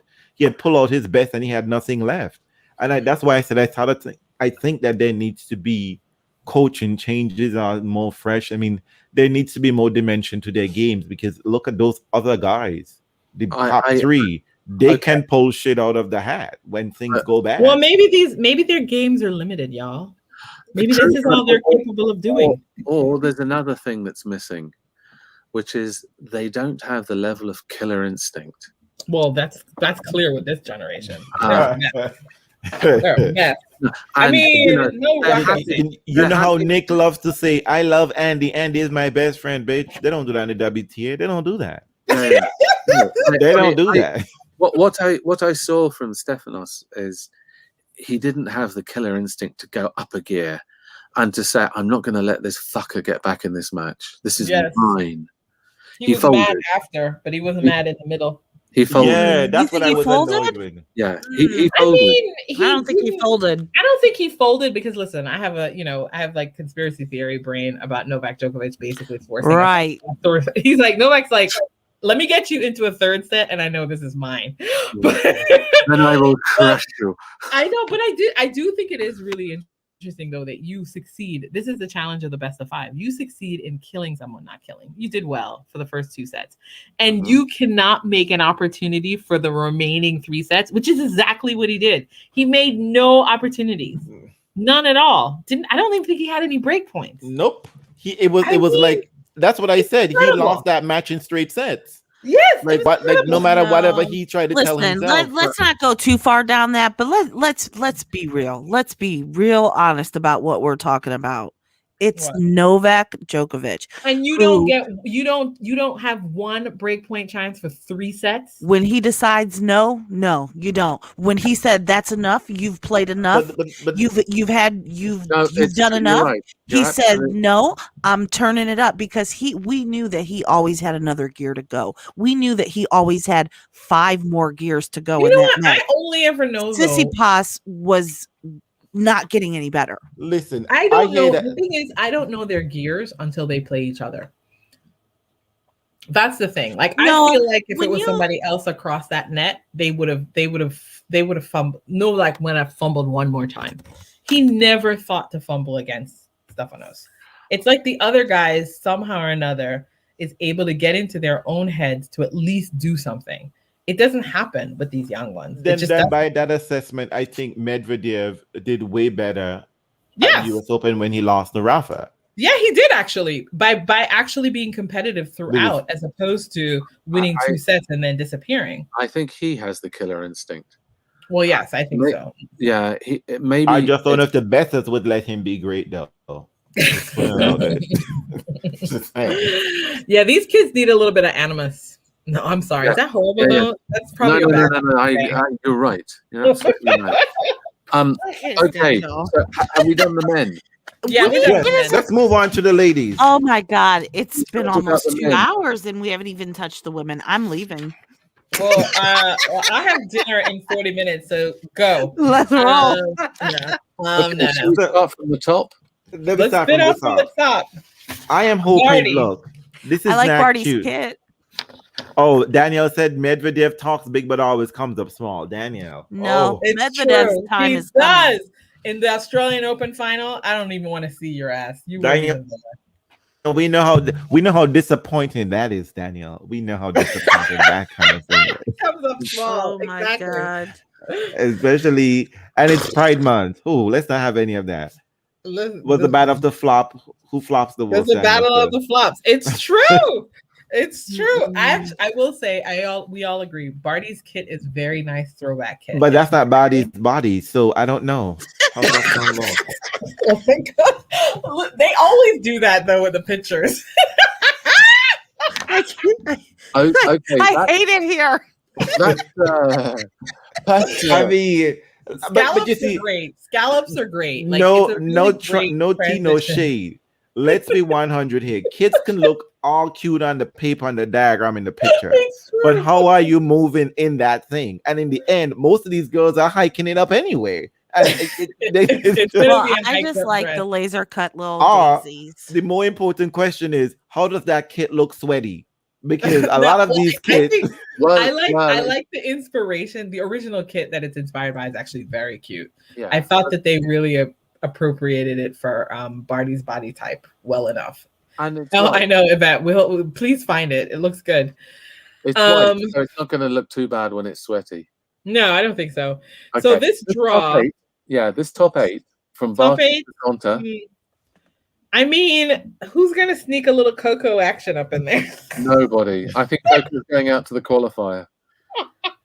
Coco Vandaway? Yeah.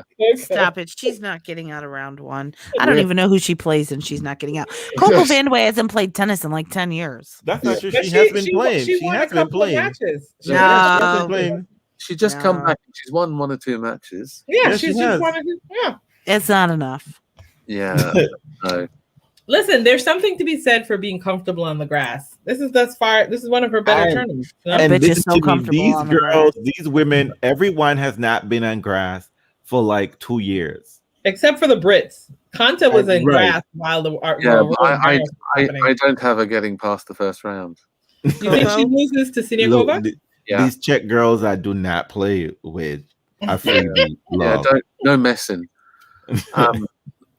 And the only Coco Vandeweghe match I really enjoyed was the one she lost to Venus at the I Australian mean, Open. Yeah, that was- Anyway, that's another. So in the very next section, y'all, we have our recent Before we French go to the next section, French Open there is chat. one player. Who's she? Before we go to the next section, there is one player I think who could trouble Barty in this top 8, and that's Tamea Babos. oh wait, Yeah, wait. second round. Yeah, big. I don't even think she might get past Carla if Carla played like how she played Sloane. True. Listen, Yeah, I don't think Barty might get out of this so easily. I mean, it's a shitty draw that Carla. This is Carla's last Grand Slam. yeah, she's not today, happy with the draws. Yeah, but Listen, whoa. we'll have to give her Venus at the U.S. Open, and she'll be happy. oh Lord, oh Jesus. I pray that demon away, Andre. How dare you. I remember sitting watching Carla on her birthday getting double bageled by Serena at the US. Look, why y'all like to harass Carla with this nonsense? I know. Look, It's And because she I- wears kitten heels and pantyhose. well, I mean that's true, Yeah, but I mean, I felt for those pantyhose. I mean, it was. I mean, No. no one likes it. I wanted her to get one game, and then I thought, no, no, bitch. You all over her. Carla doesn't have the game to trouble Serena. It's just the way Right. it is. She No. doesn't. But let me tell you something. Who Carla troubles is Maria Sharapova, and Carla redeemed herself. Oh, at don't that let that US be. Open. Yeah, was don't let great. that be Carla's memory. That Yeah, double yeah. I don't bagel. think Carla's that great on grass, though. If I'm recalling, I don't think so. I mean, yes, that slice would. I don't think so. No. Okay, No. so do we have Barty coming through to the fourth round? Oh yeah, Barney. Yeah, I do. Yeah, yeah. I Okay, guess the if next y'all eight. want it, go ahead and have it. Burton's to Krejcikova. Oh no, I got Krejcikova. Is she gonna do the double? Is she gonna do the double? Wait. Who do you have? I think my draw is different. Who do you have? From 9 to 16 is Burton's to Krejcikova. Oh, okay. You were doing the section. I thought you had the matchup. I was just like, what? That's not who's playing Krejcikova. No. It's just it's the next. Okay. Oh, I definitely have Barbara. Yes. Yeah, Babs. No, I have Burton's getting through that little section. Burton's is shading tennis right now. I have I have Krejcikova taking out Burton's.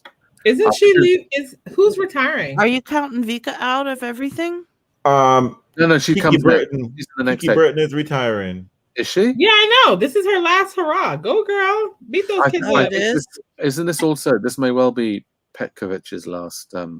Oh no! I mean, it should be. She ain't got nothing better to do with herself. She's gonna be around here for a long time. Trust me. Yeah. I think the Victoria Azarenka section is really nice, y'all. I think that's a really nice section. Who do you have coming through though? I mean, Vika's been playing really, really well, but then Kazakhstina is like she's looking really nice. Yeah, I think Vika's problem at the moment is injuries. Is she injured again, or did she just withdraw because she was tired? I thought she was injured. Okay. Well, she has to say that if she's withdrawing. Oh yeah. Yeah, she can't do a Roger. No one will be happy. My body talked to me and told me, don't do it. You're lucky my body even showed up here today. Yeah. Actually, Vika has a tough first round. Kozlova is not an easy. It's not easy, but then she has Kristia, which I love to see get beat, but she can always surprise. Is this girl related to Murray? Or just Murray is a common name? No. Sam Murray is different. Is completely not related in any way. Decent player though, British player. Okay, in that section you've got Vondrousova versus Kontaveit, and I have Kontaveit coming through that, but I'm not sure because Marketa. You remember she had that run at the French Open last year, and she's a bit hot and cold, but that could be a tough one. But of that 8, who do you have coming through to the 4th round? Well, Daniel, man, you jumped to the 4th round quick. Vika. Well, I mean, I'm gonna give it to Vika because I want to see Vika thrive. I would never put money on Kontaveit. Just never.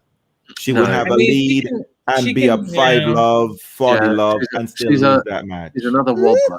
So who's gonna? So we see Ostapenko versus Layla.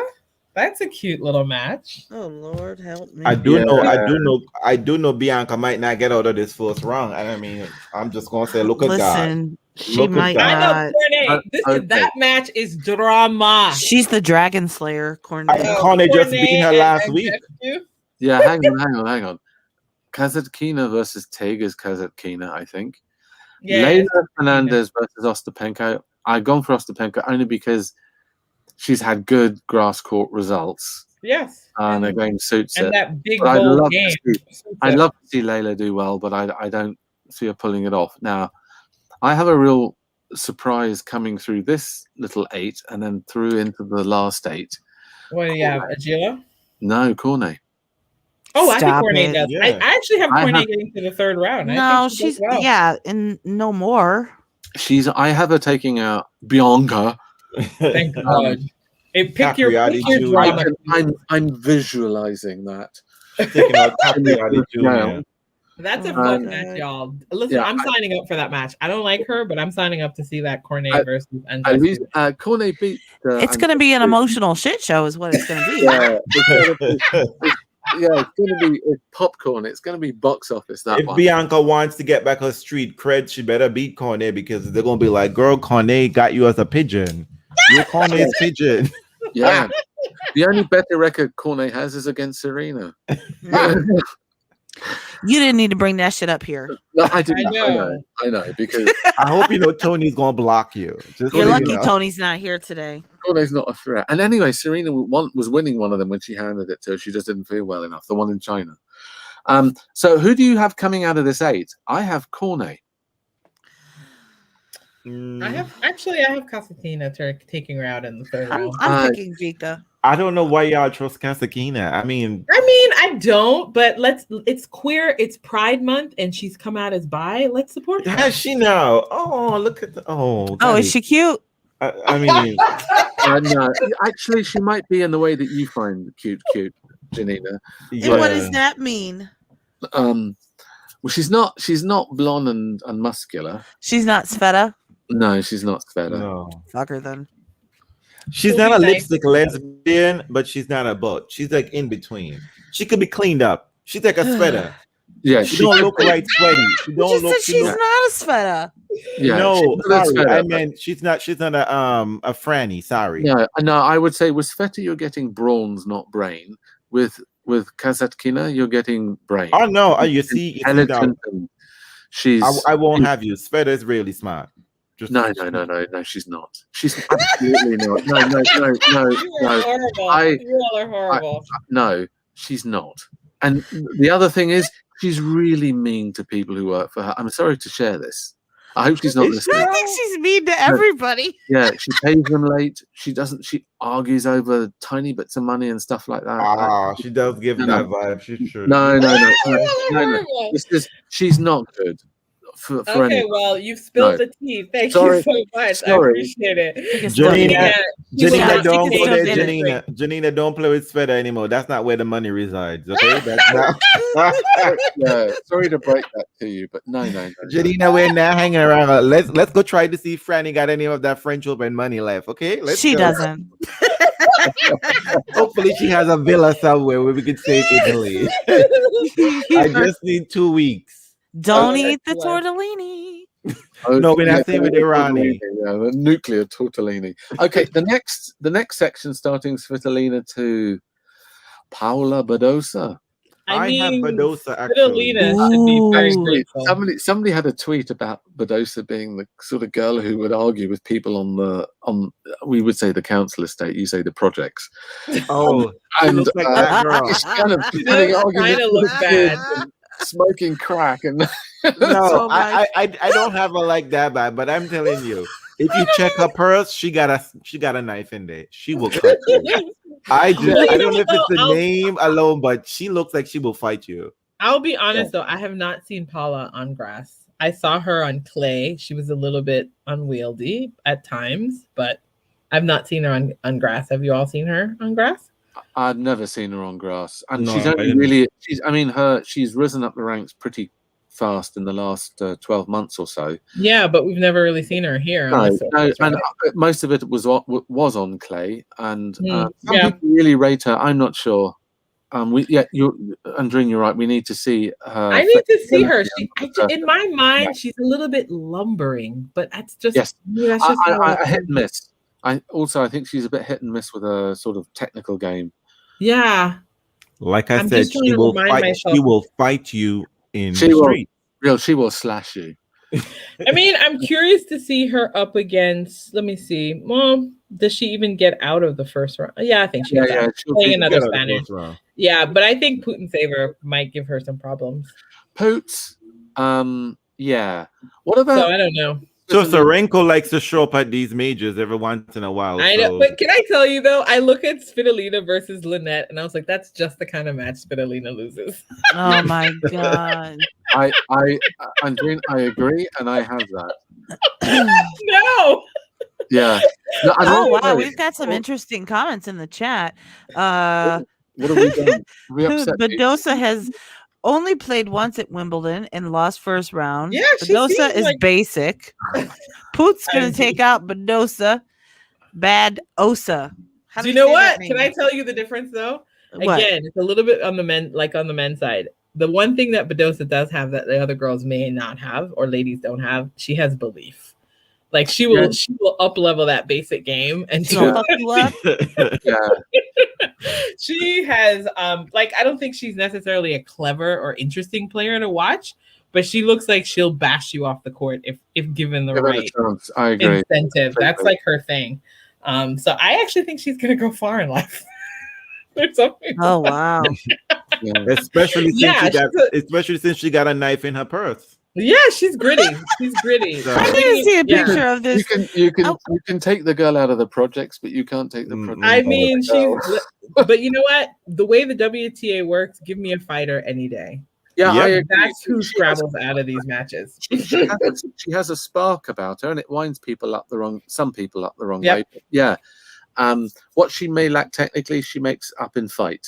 Yes. I mean, Yeah. like all Spaniard players. Sorry, Spanish players. Y'all crazy. Look, Your techniques I mean- are dodgy, but you fight well. so let me Like, tell you like something about- matadors. I hate to say this. But the Spanish boys clean up really nicely. Well, they never look sloppy outside. They just never do. But the Spanish girls always look like they'll steal lunch money. That they would They're take their bad lunch girls. money. They're bad ladies. I mean, like yes. Carla is Yeah. a sweetheart, but Yes. Yeah. you know Carla would steal your sandwiches in the lunchroom. You just know she would. Yeah, I can't. yeah. I You're cannot. you're so right. They're like high school on Sunday. No Good. I fat. like it. That's the kind of boss. That's the kind of boss behavior I want to see. So let's move. I'm I mean, about. so that little section is Fidelina's to lose, and she probably will. Yeah. Oh my god. Oh my Pavs god. is back, y'all. Is she Okay. recovered? Yeah, I think this- she's back with a vengeance. no, I Is she don't. recovered? I'm Mukova, thinking she's still gonna be limping. I think this there are only two players who are emerging out of this 8, and it's either Mukova or it's Pavs. I And picked Mukova. I have Mukova, yes, absolutely. I Yeah, have Mukova into the quarterfinals actually, because I've seen her play. She's played at Wimbledon before. I think actually, sorry, I won't say it. Who she beat last time she played, 2019. She beat Venus, I think. But Only no, beating Venus these days. I mean, come on. Yeah. now. yeah, Does Yeah. Venus get around here, Is guys? Venus? Yes, she does. Is Venus Yes, gonna she match this year? yes, we do. We'll get to her. We'll keep the best for last. Okay, let's see who's in this section. Oh, Venus isn't here yet, right? Venus is on the other side. The This next other section, side. the next section is Bencic down to golf. Oh, And Bencic is playing well. I'm thinking she. she gets past Yvonne. Yeah. I'm Vesnina, oddly. Aya. Wait, how'd she do that? I need Coco to get past Vesnina, and then I think Coco's gonna get past Vesnina. I have Coco getting into at least the I last. think she could beat Belinda. She beat. Yes, She had. I Yeah, think she can. Yeah. I think I- Coco can beat I have anybody a- she plays. I like Reels was talking about WWE. I have golf slamming Belinda with very quick sets, just taking her out and putting her in her place. I don't know if Coco does anything quick, but Yeah, that's my only problem with that. No, she's been good recently. She's a little more. She's stopped all this 3-set nonsense and Yeah. I hope been a so. bit more. Although I have to say that weird loss. She had a very strange loss in that last match. She was serving for it, and Yeah, then it yeah. totally went away. I don't know what happened. Now the next 8 is Ooh, from Kerber to Serena. listen, Kerber. Sasnovich is not a fun opening match for Serena. No. I don't even know who that is. I have her taking out Sasnovich. It's, not an easy opponent, but good. Serena needs difficult opponents, but not. Early on. Yes, yeah, because she'll go out to a scrubber. She'll have somebody like if she were playing Hibino, for example. I mean, that would just be a nightmare. Playing someone You know those Asian girls be like, "Look, Serena, I ain't Yeah. gonna let you blow me off the court. Let me just take this return early." Daniel gonna said run he you needs down. Vesnina to come through because Serena loves to scalp her. Yeah. So Vesnina isn't in any shape to win those matches. And I just know the old faithful that Kerber did well this week. She's in the final, so Kerber's Yeah, gonna flop it. She's out. She's getting better. did She's she out? did she lose to Petra? No. No, I'm saying if Kerber did well this week, she's not going to do good at Wimbledon. Oh, well, you hope, but it's grass. I think she'll just carry that confidence. No, she has. I don't know how, but she has this thing that she performs well on grass, She and likes it there. That lefty. Woo-hoo. yeah, and she runs everything down. So Wow, that's kind of an intense third round. It's not so bad only because Kerber hadn't been doing well, but she's suddenly having like a little bit of life in her legs again. So actually, she beat Kvitova. She's in the final. She's in the final. She's in the final. Yeah. So hopefully she'll be exhausted. and apparently she's got a boyfriend. Oh, apparently. There was a male in her box who was unidentified. So, you sure that ain't a girlfriend? Like, hey, girlfriend. It is Pride Month. Bring your gay to work. Actually, now you mention it. If you go to the PTPA.com, players.com website, now they've actually put a website up. They are there to support all genders. That's great. Somebody talked to nobody. So they got a little bit of nice sort of wording on there about. Well, interesting enough, the WTA and the ITF has a gender they have a gender ruling for a long time now that trans players can play on the WTA. Trans women can play in the past. And did in the past too. So so that's nice to know that thing. But they just don't want women at the PTPA, whatever. Apparently. Okay. So, but let's be honest. How are we thinking Serena? We haven't seen her. So, I mean. I actually think, I didn't think she'd do anything at the French. And she did well. And she did reasonably well. I thought she would do well at the Australian, and she did do well until she got to the semis. But this is it for her. I mean, she's going to fucking nail these bitches to the floor. and I love. She ain't taking any prisoners. Oh my gosh, how do you feel about it, Pablo, my dear? Look, these Serena Stan. I have her whelping these. These Serena Stan believe in Serena like Santa Claus.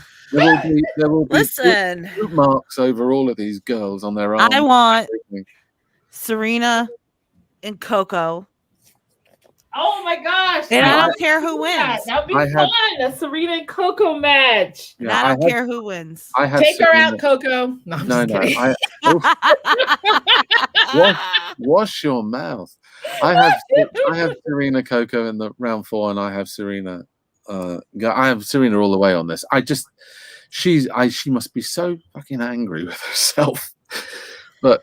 Serena doesn't like to lose to young people, so she probably would win. And her game is so much better on grass than any other surface. Her game is, and better than everyone's. Yeah, that's why and that's why I think that first round is going to be fun and important. True. Yeah. Like I think if she comes out whipping, because she doesn't really get to rest any place. No, maybe the second round. Yeah, maybe the second round. Yeah, she plays Sasnovich. She gets through that. She probably plays Pera. Yep. And she's a hard hitter. That's a tough second round. But good. She needs. And then Kerber. Maybe Kerber takes her out. No, let's all talk about this, y'all. That's not a nice draw. Is anyone upset? This is not a nice draw. It's fine. But you know what's funny? It's not usually like a little bit of a rest draw. This is not a rest draw. Unless, she comes out and is kicking butt. But the thing about it, Serena needs to be alert in all her matches. She cannot afford to be a thing.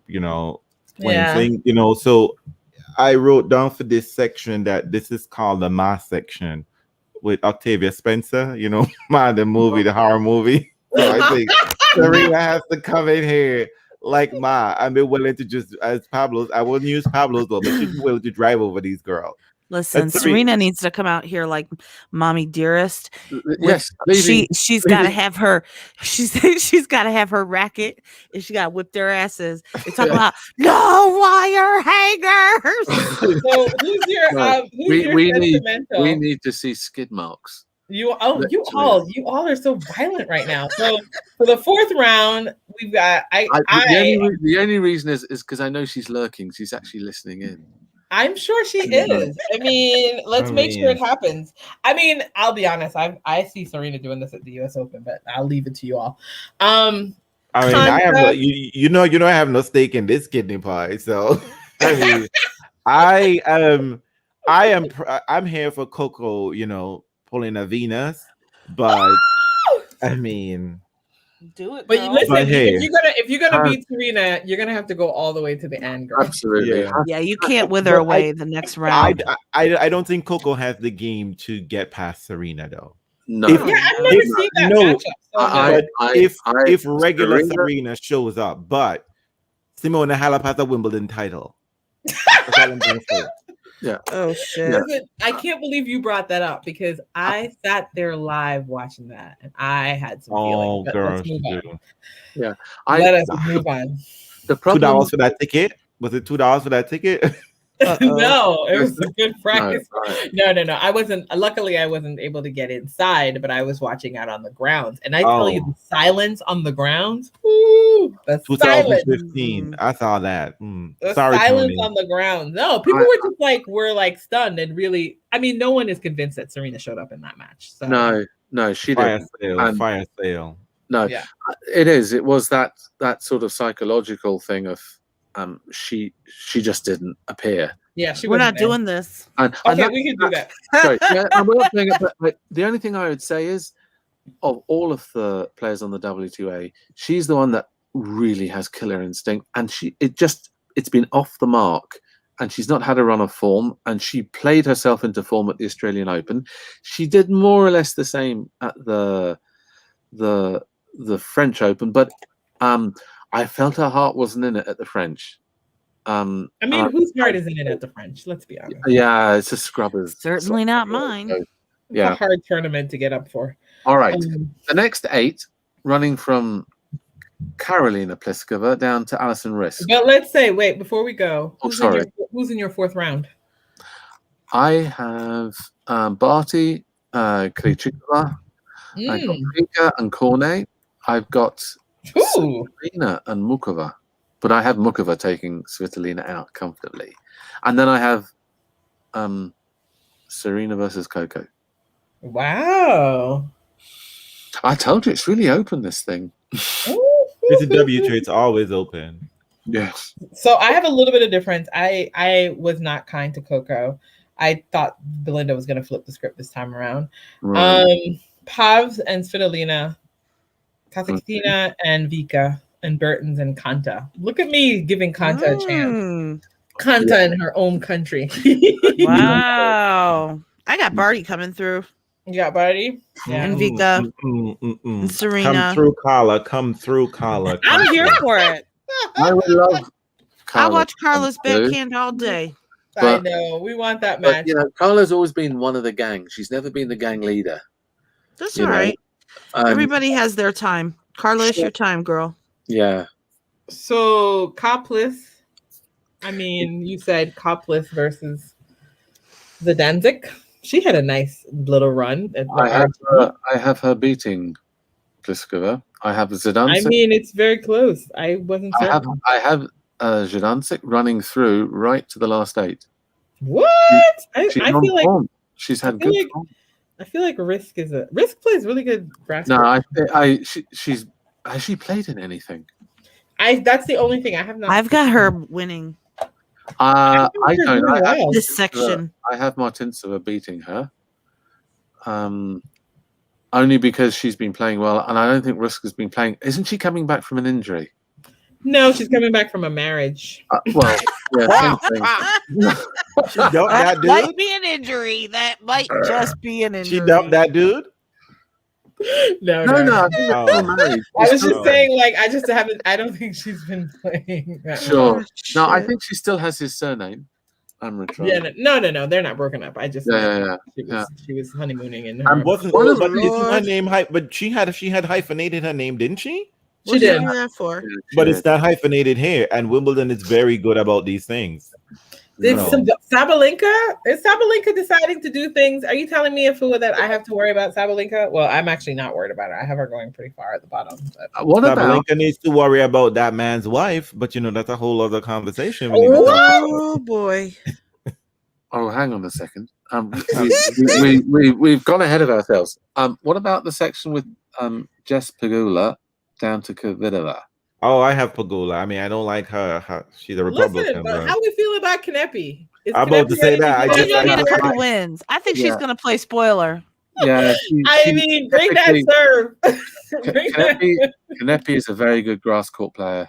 I remember she was kicking everybody a few years ago on grass. Oh, guys, let's talk about who's in the section, y'all. Yeah. Sloan about to versus go home? Petra. Yeah, in round Look. fucking 1. Is Sloan Listen. gonna leave us in round 1? Y'all know when Yeah. Petra get an early good match, Petra just like, you know what, I'm playing well. Maybe I can win this thing.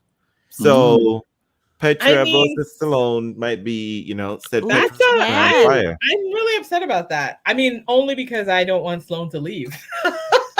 Yeah, I don't want her either. She's not gonna do anything anyways. Hang on. It depends which Sloan turns up. Yeah. But you know what? It's also whichever Sloan, but also Heather is playing really well. So True. I don't know. She had a good week. This is a nice little section. Heather versus Petra, maybe. Yeah. I didn't. Possibly Kanepi coming through. I don't know, but I have Kvitova taking that section. Yeah, I have a risk Petra 4th round. Me too, Andreen. And Risk actually has a winning thing, a head-to-head against her. So, And I got Collins coming through. I think she's gonna. I think Danielle is ready to come back. Oh, I can't stand you. Pablo, you gonna cut that shit out? Hang on. Before we go to Samsonova, one moment, people. One moment. Before we get to the section with Danielle, we have. You're so stupid. Come on. I like Danielle. She's probably not going to be yelling anymore, but she's great. We have Why the you think section she's not gonna yell? which has Elise Mertens down to Madison.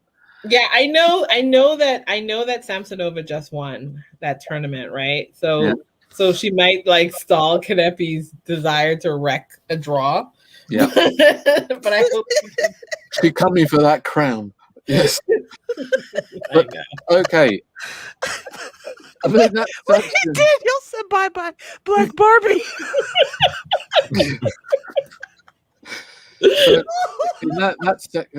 Hold it together. It's not much longer. Come on, girl.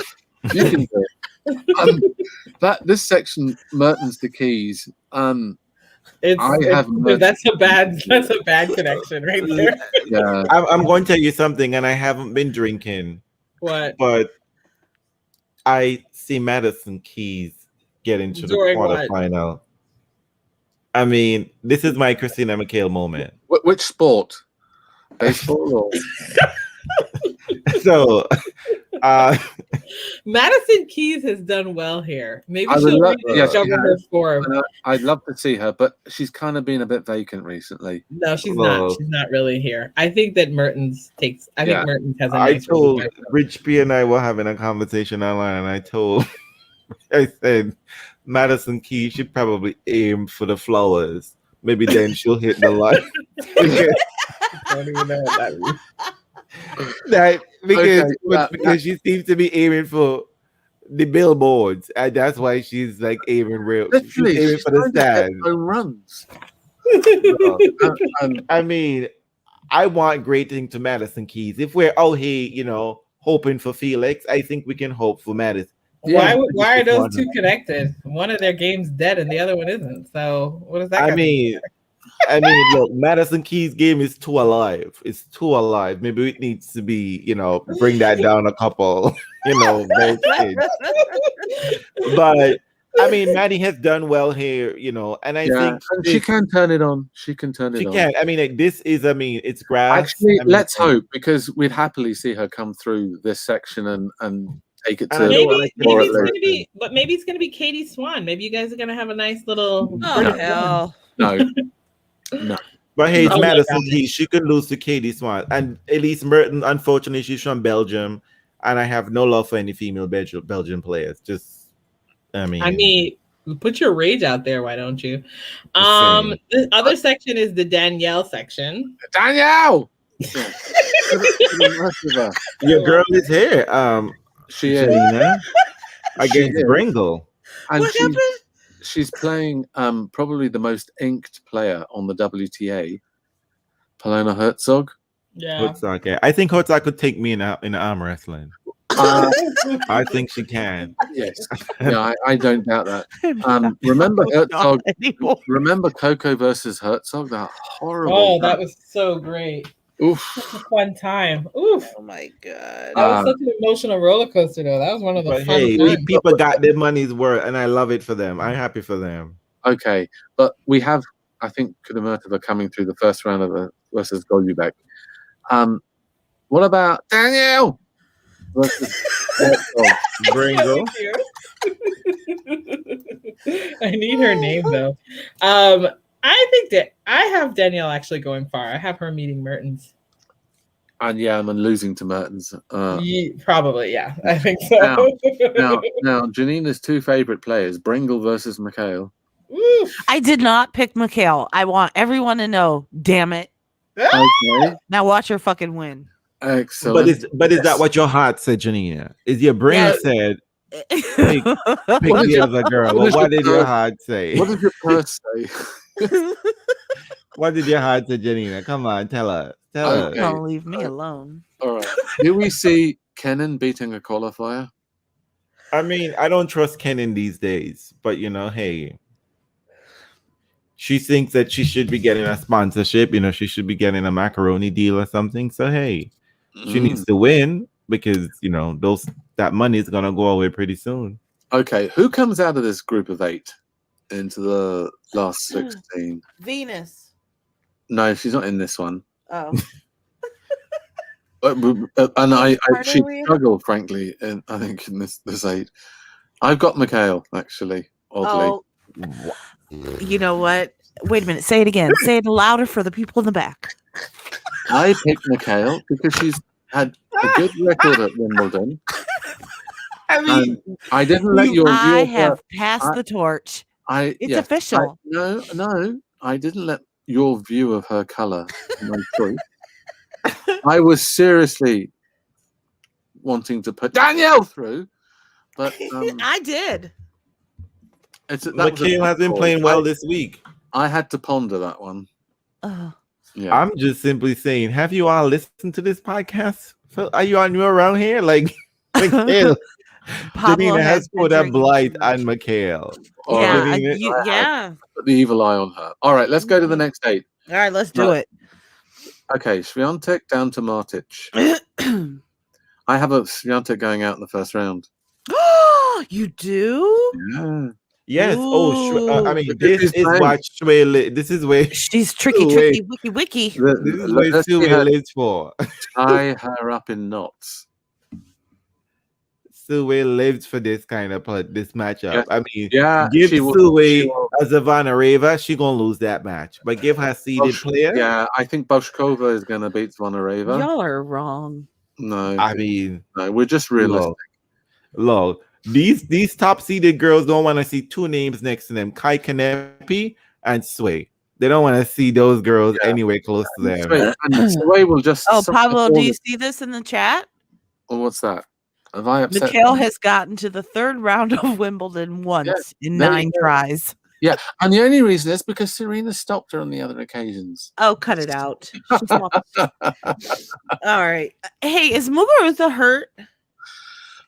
Well, emotionally or physically or physically? Just sorry. Does anyone see Swiatek getting beyond round 1 or 2 or 3? I've got her in round 4. Oh, I actually think I think she's gonna find it difficult with this girl. Actually, Sway. Mm-hmm. I mean, woman. Actually, yeah, I agree. I don't think because they're not used. Yeah, it's not. She's not comfortable on grass, and again, they haven't had it. I think she did play a grass tournament this week, but or last week. But I think she's not gonna be able to blow this girl off the court. Mm-hmm. Yeah, so, she'll suck up all her pace. Exactly. Dribble it back at her. And laugh in her face about it too. Yeah, that's gonna be. I can't wait. And the crowd is gonna love it because Shway's gonna play like she's a club player, and that's what all these crowds, the fans think. It's like, oh, Iga, she's playing like me. Yeah, Iga takes herself very seriously. Oh. So yeah, it's going to be fun. Right. The next 8 is Javur down to Muguruza, and it has the Queen. in it, and I have Venus. Actually, I have Venus doing well. At least How the last well? 16. Round 3? 4. Oh, What? you're ambitious today. You got Mikhail and Venus. I know. Yeah, I've thrown all caution to the wind. The problem with Venus is actually it's the same in every tournament. She has a tough first round. Yeah, that's a really bad first round for Venus. I just hope she has enough time to get her stall up and whatever she's hawking this time. she, lemonade or something. I mean, no, I think actually Buzanescu is a good player, but I see Venus taking her out. Sveta's I'm glad you see that because I don't know how anyone else sees that, but I'm glad you see that, Pablo. Venus on this is her surface. I mean, this is 5 of her 7 slams in Wimbledon, so and it's not an easy one. I give you that. It's a tough first round. I see. Ooh, Daniel says she's losing first round. Has Venus won a match in 2021? I'm not trying to be freezing here, but she only did. a couple. Yeah, she did. She Rome. She won a round, and then I think she went out the second round. Wonderful. I mean, look, I'm not gonna be out here dragging and saying Venus needs to retire. Okay, look, she's getting the check. She's playing. Exactly. She's getting do whatever she wants to do. I mean, Novak, we could say he needs to retire now, but that's not the same thing. True. But Venus, she is on the right to do whatever she wants to do. Not be on the Olympic team though, like Murray, but Is Murray on the Olympic team? I think people gave up different things. Murray's in the Olympic team. I think he ended up getting in because nobody else wanted it. No one else qualified. Okay. So I don't really know how he qualifies, but yeah, he didn't take somebody else's place like one of the WTA players did with a protected ranking. He got in on basically having won it before. So yeah, that's what the other Brits qualified. Which is rather unusual because no other sport allows you to do that. It is a weird rule. It is not really. It's not a fair rule. I think that was just invented for tennis because no other sport allows you to automatically qualify in as an individual because you have won this event before. It's insane. Actually, there is one sport. There is one sport that allows it, which is chess, professional chess. Cut it out. Not the Olympics. Yeah, no, but chess has its Olympiad. Anyway. What would the surface? I didn't even find out what surface are they playing on in Tokyo. Hard court? It'll be hard court, yeah. Okay. That shit is that's why our favorite Japanese player is like, hello, see you later, hard court. But I unfortunately have to run. But I'm going to tell you who's in my final four for this little section because I have hope and wishes. Risk. Is it the second part? Nope. No, sorry. Next side. I'm about to say. We did it all. We did it already, huh? We're good. She pops back in to say goodbye, and we did it, and see ya. No. I'm like, I have to go, y'all. But I'm hoping that Risk and Petra and Mertens and Danielle and Iga versus Ons and Sakari versus Sabalenka is the way this all turns out. Ooh. Wow. Yeah, I have Sakari versus Sabalenka, and I have Sabalenka squashing Sakari. Oh, squashing. Yeah, she'll trample. I mean, I have them together, but I don't know who wins because I didn't fill out anymore. You don't have Katie Boulter coming through that last section.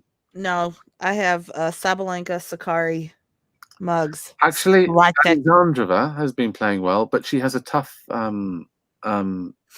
first round. She plays Pippi Longstockings, Laura Sigemund. You know the stocking. We know Laura. The girl with the really bad hair. That's what we call her. Bad hair, bad game, bad manners, bad everything. Yeah. All right, kids. Well, okay, Andreen, who do you have winning it? Andreen's gone. Stop talking to her. I was about to say, and the winner is. Yeah, We who do you all have winning this thing? I'm surprised. Yeah. No, we don't. I didn't do that. We can't do that yet. That's next week. Next week. Yeah. But just generally, like, who do you? Okay, I guess now. I have no idea who's fucking winning this. I think that Novak wins probably the fucking men, Mhm. you know, because he's gonna have he's got 2 Grand Slams now, and he's probably gonna win an Olympic gold and just do all the fucking things. Because let's face it, we're in the middle of the apocalypse and the Serbian devil is ruling the world. Hang on, So- hang on. Do athletes have to be vaccinated? Doubly vaccinated? No. No, they don't have to be. But they have to bring their own mask to Tokyo, though. You laugh, but it's true. I know, it's crazy. And they will be getting condoms. I They mean, always always- do. They always get. well, They- that's what the Japanese doctor said. He's just like, I don't understand what's happening here. Like, We're how gonna in this give out condoms, situation but not masks. we're gonna be giving them all condoms, but not giving them masks.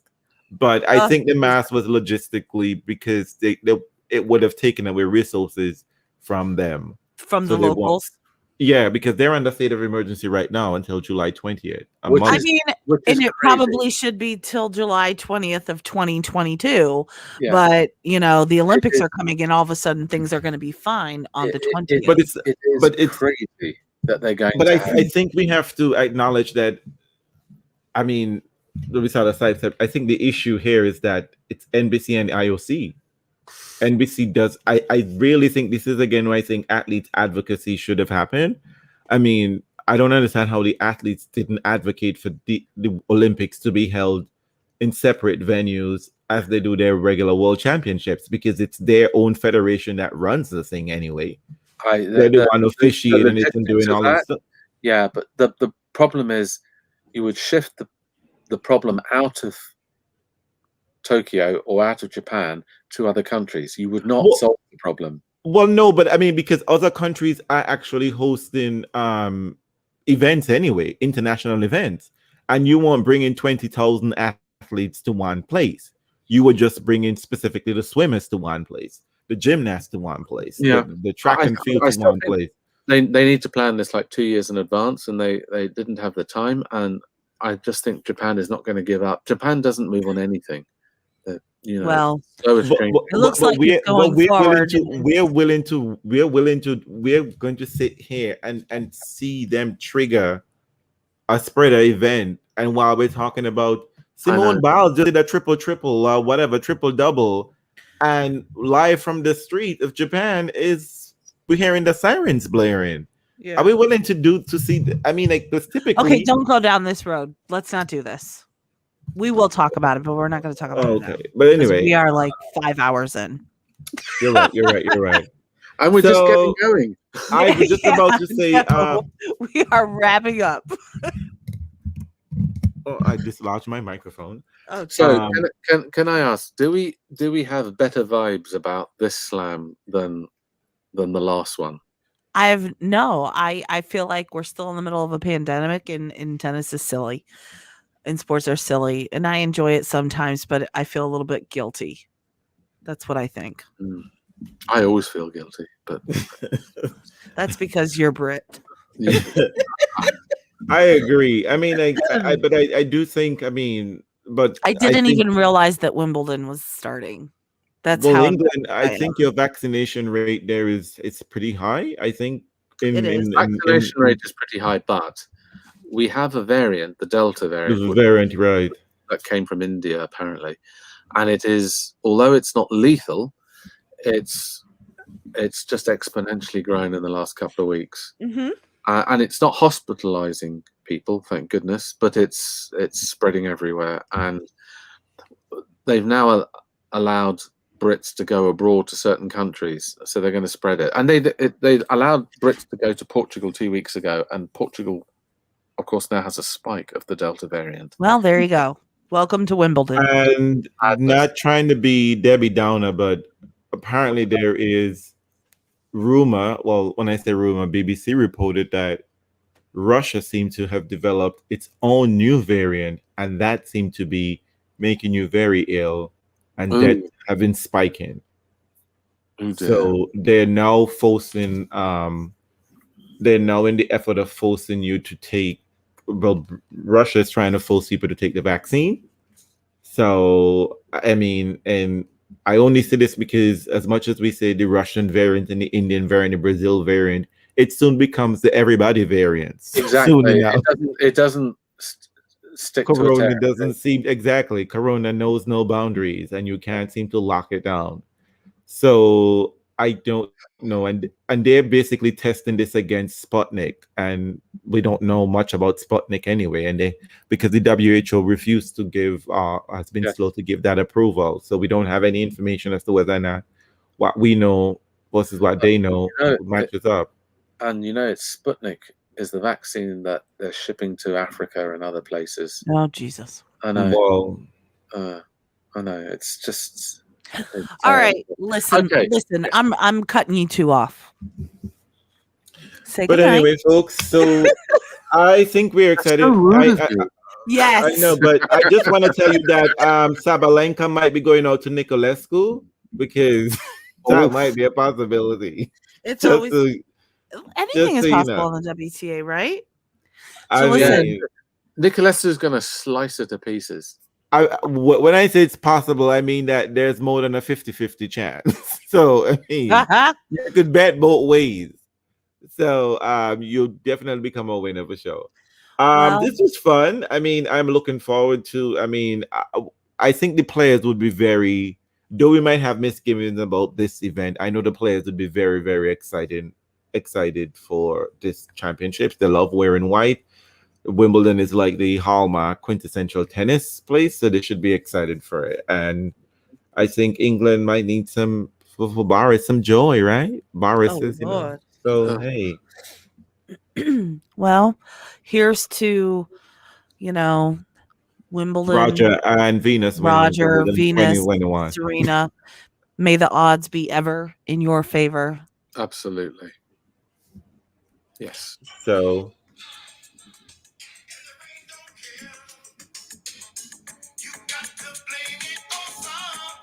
good night, everyone. Good night, Afua, Danielle, Thank you very much, guys. and Thank you, everyone. everyone else who is here. I can't see everyone. So good night.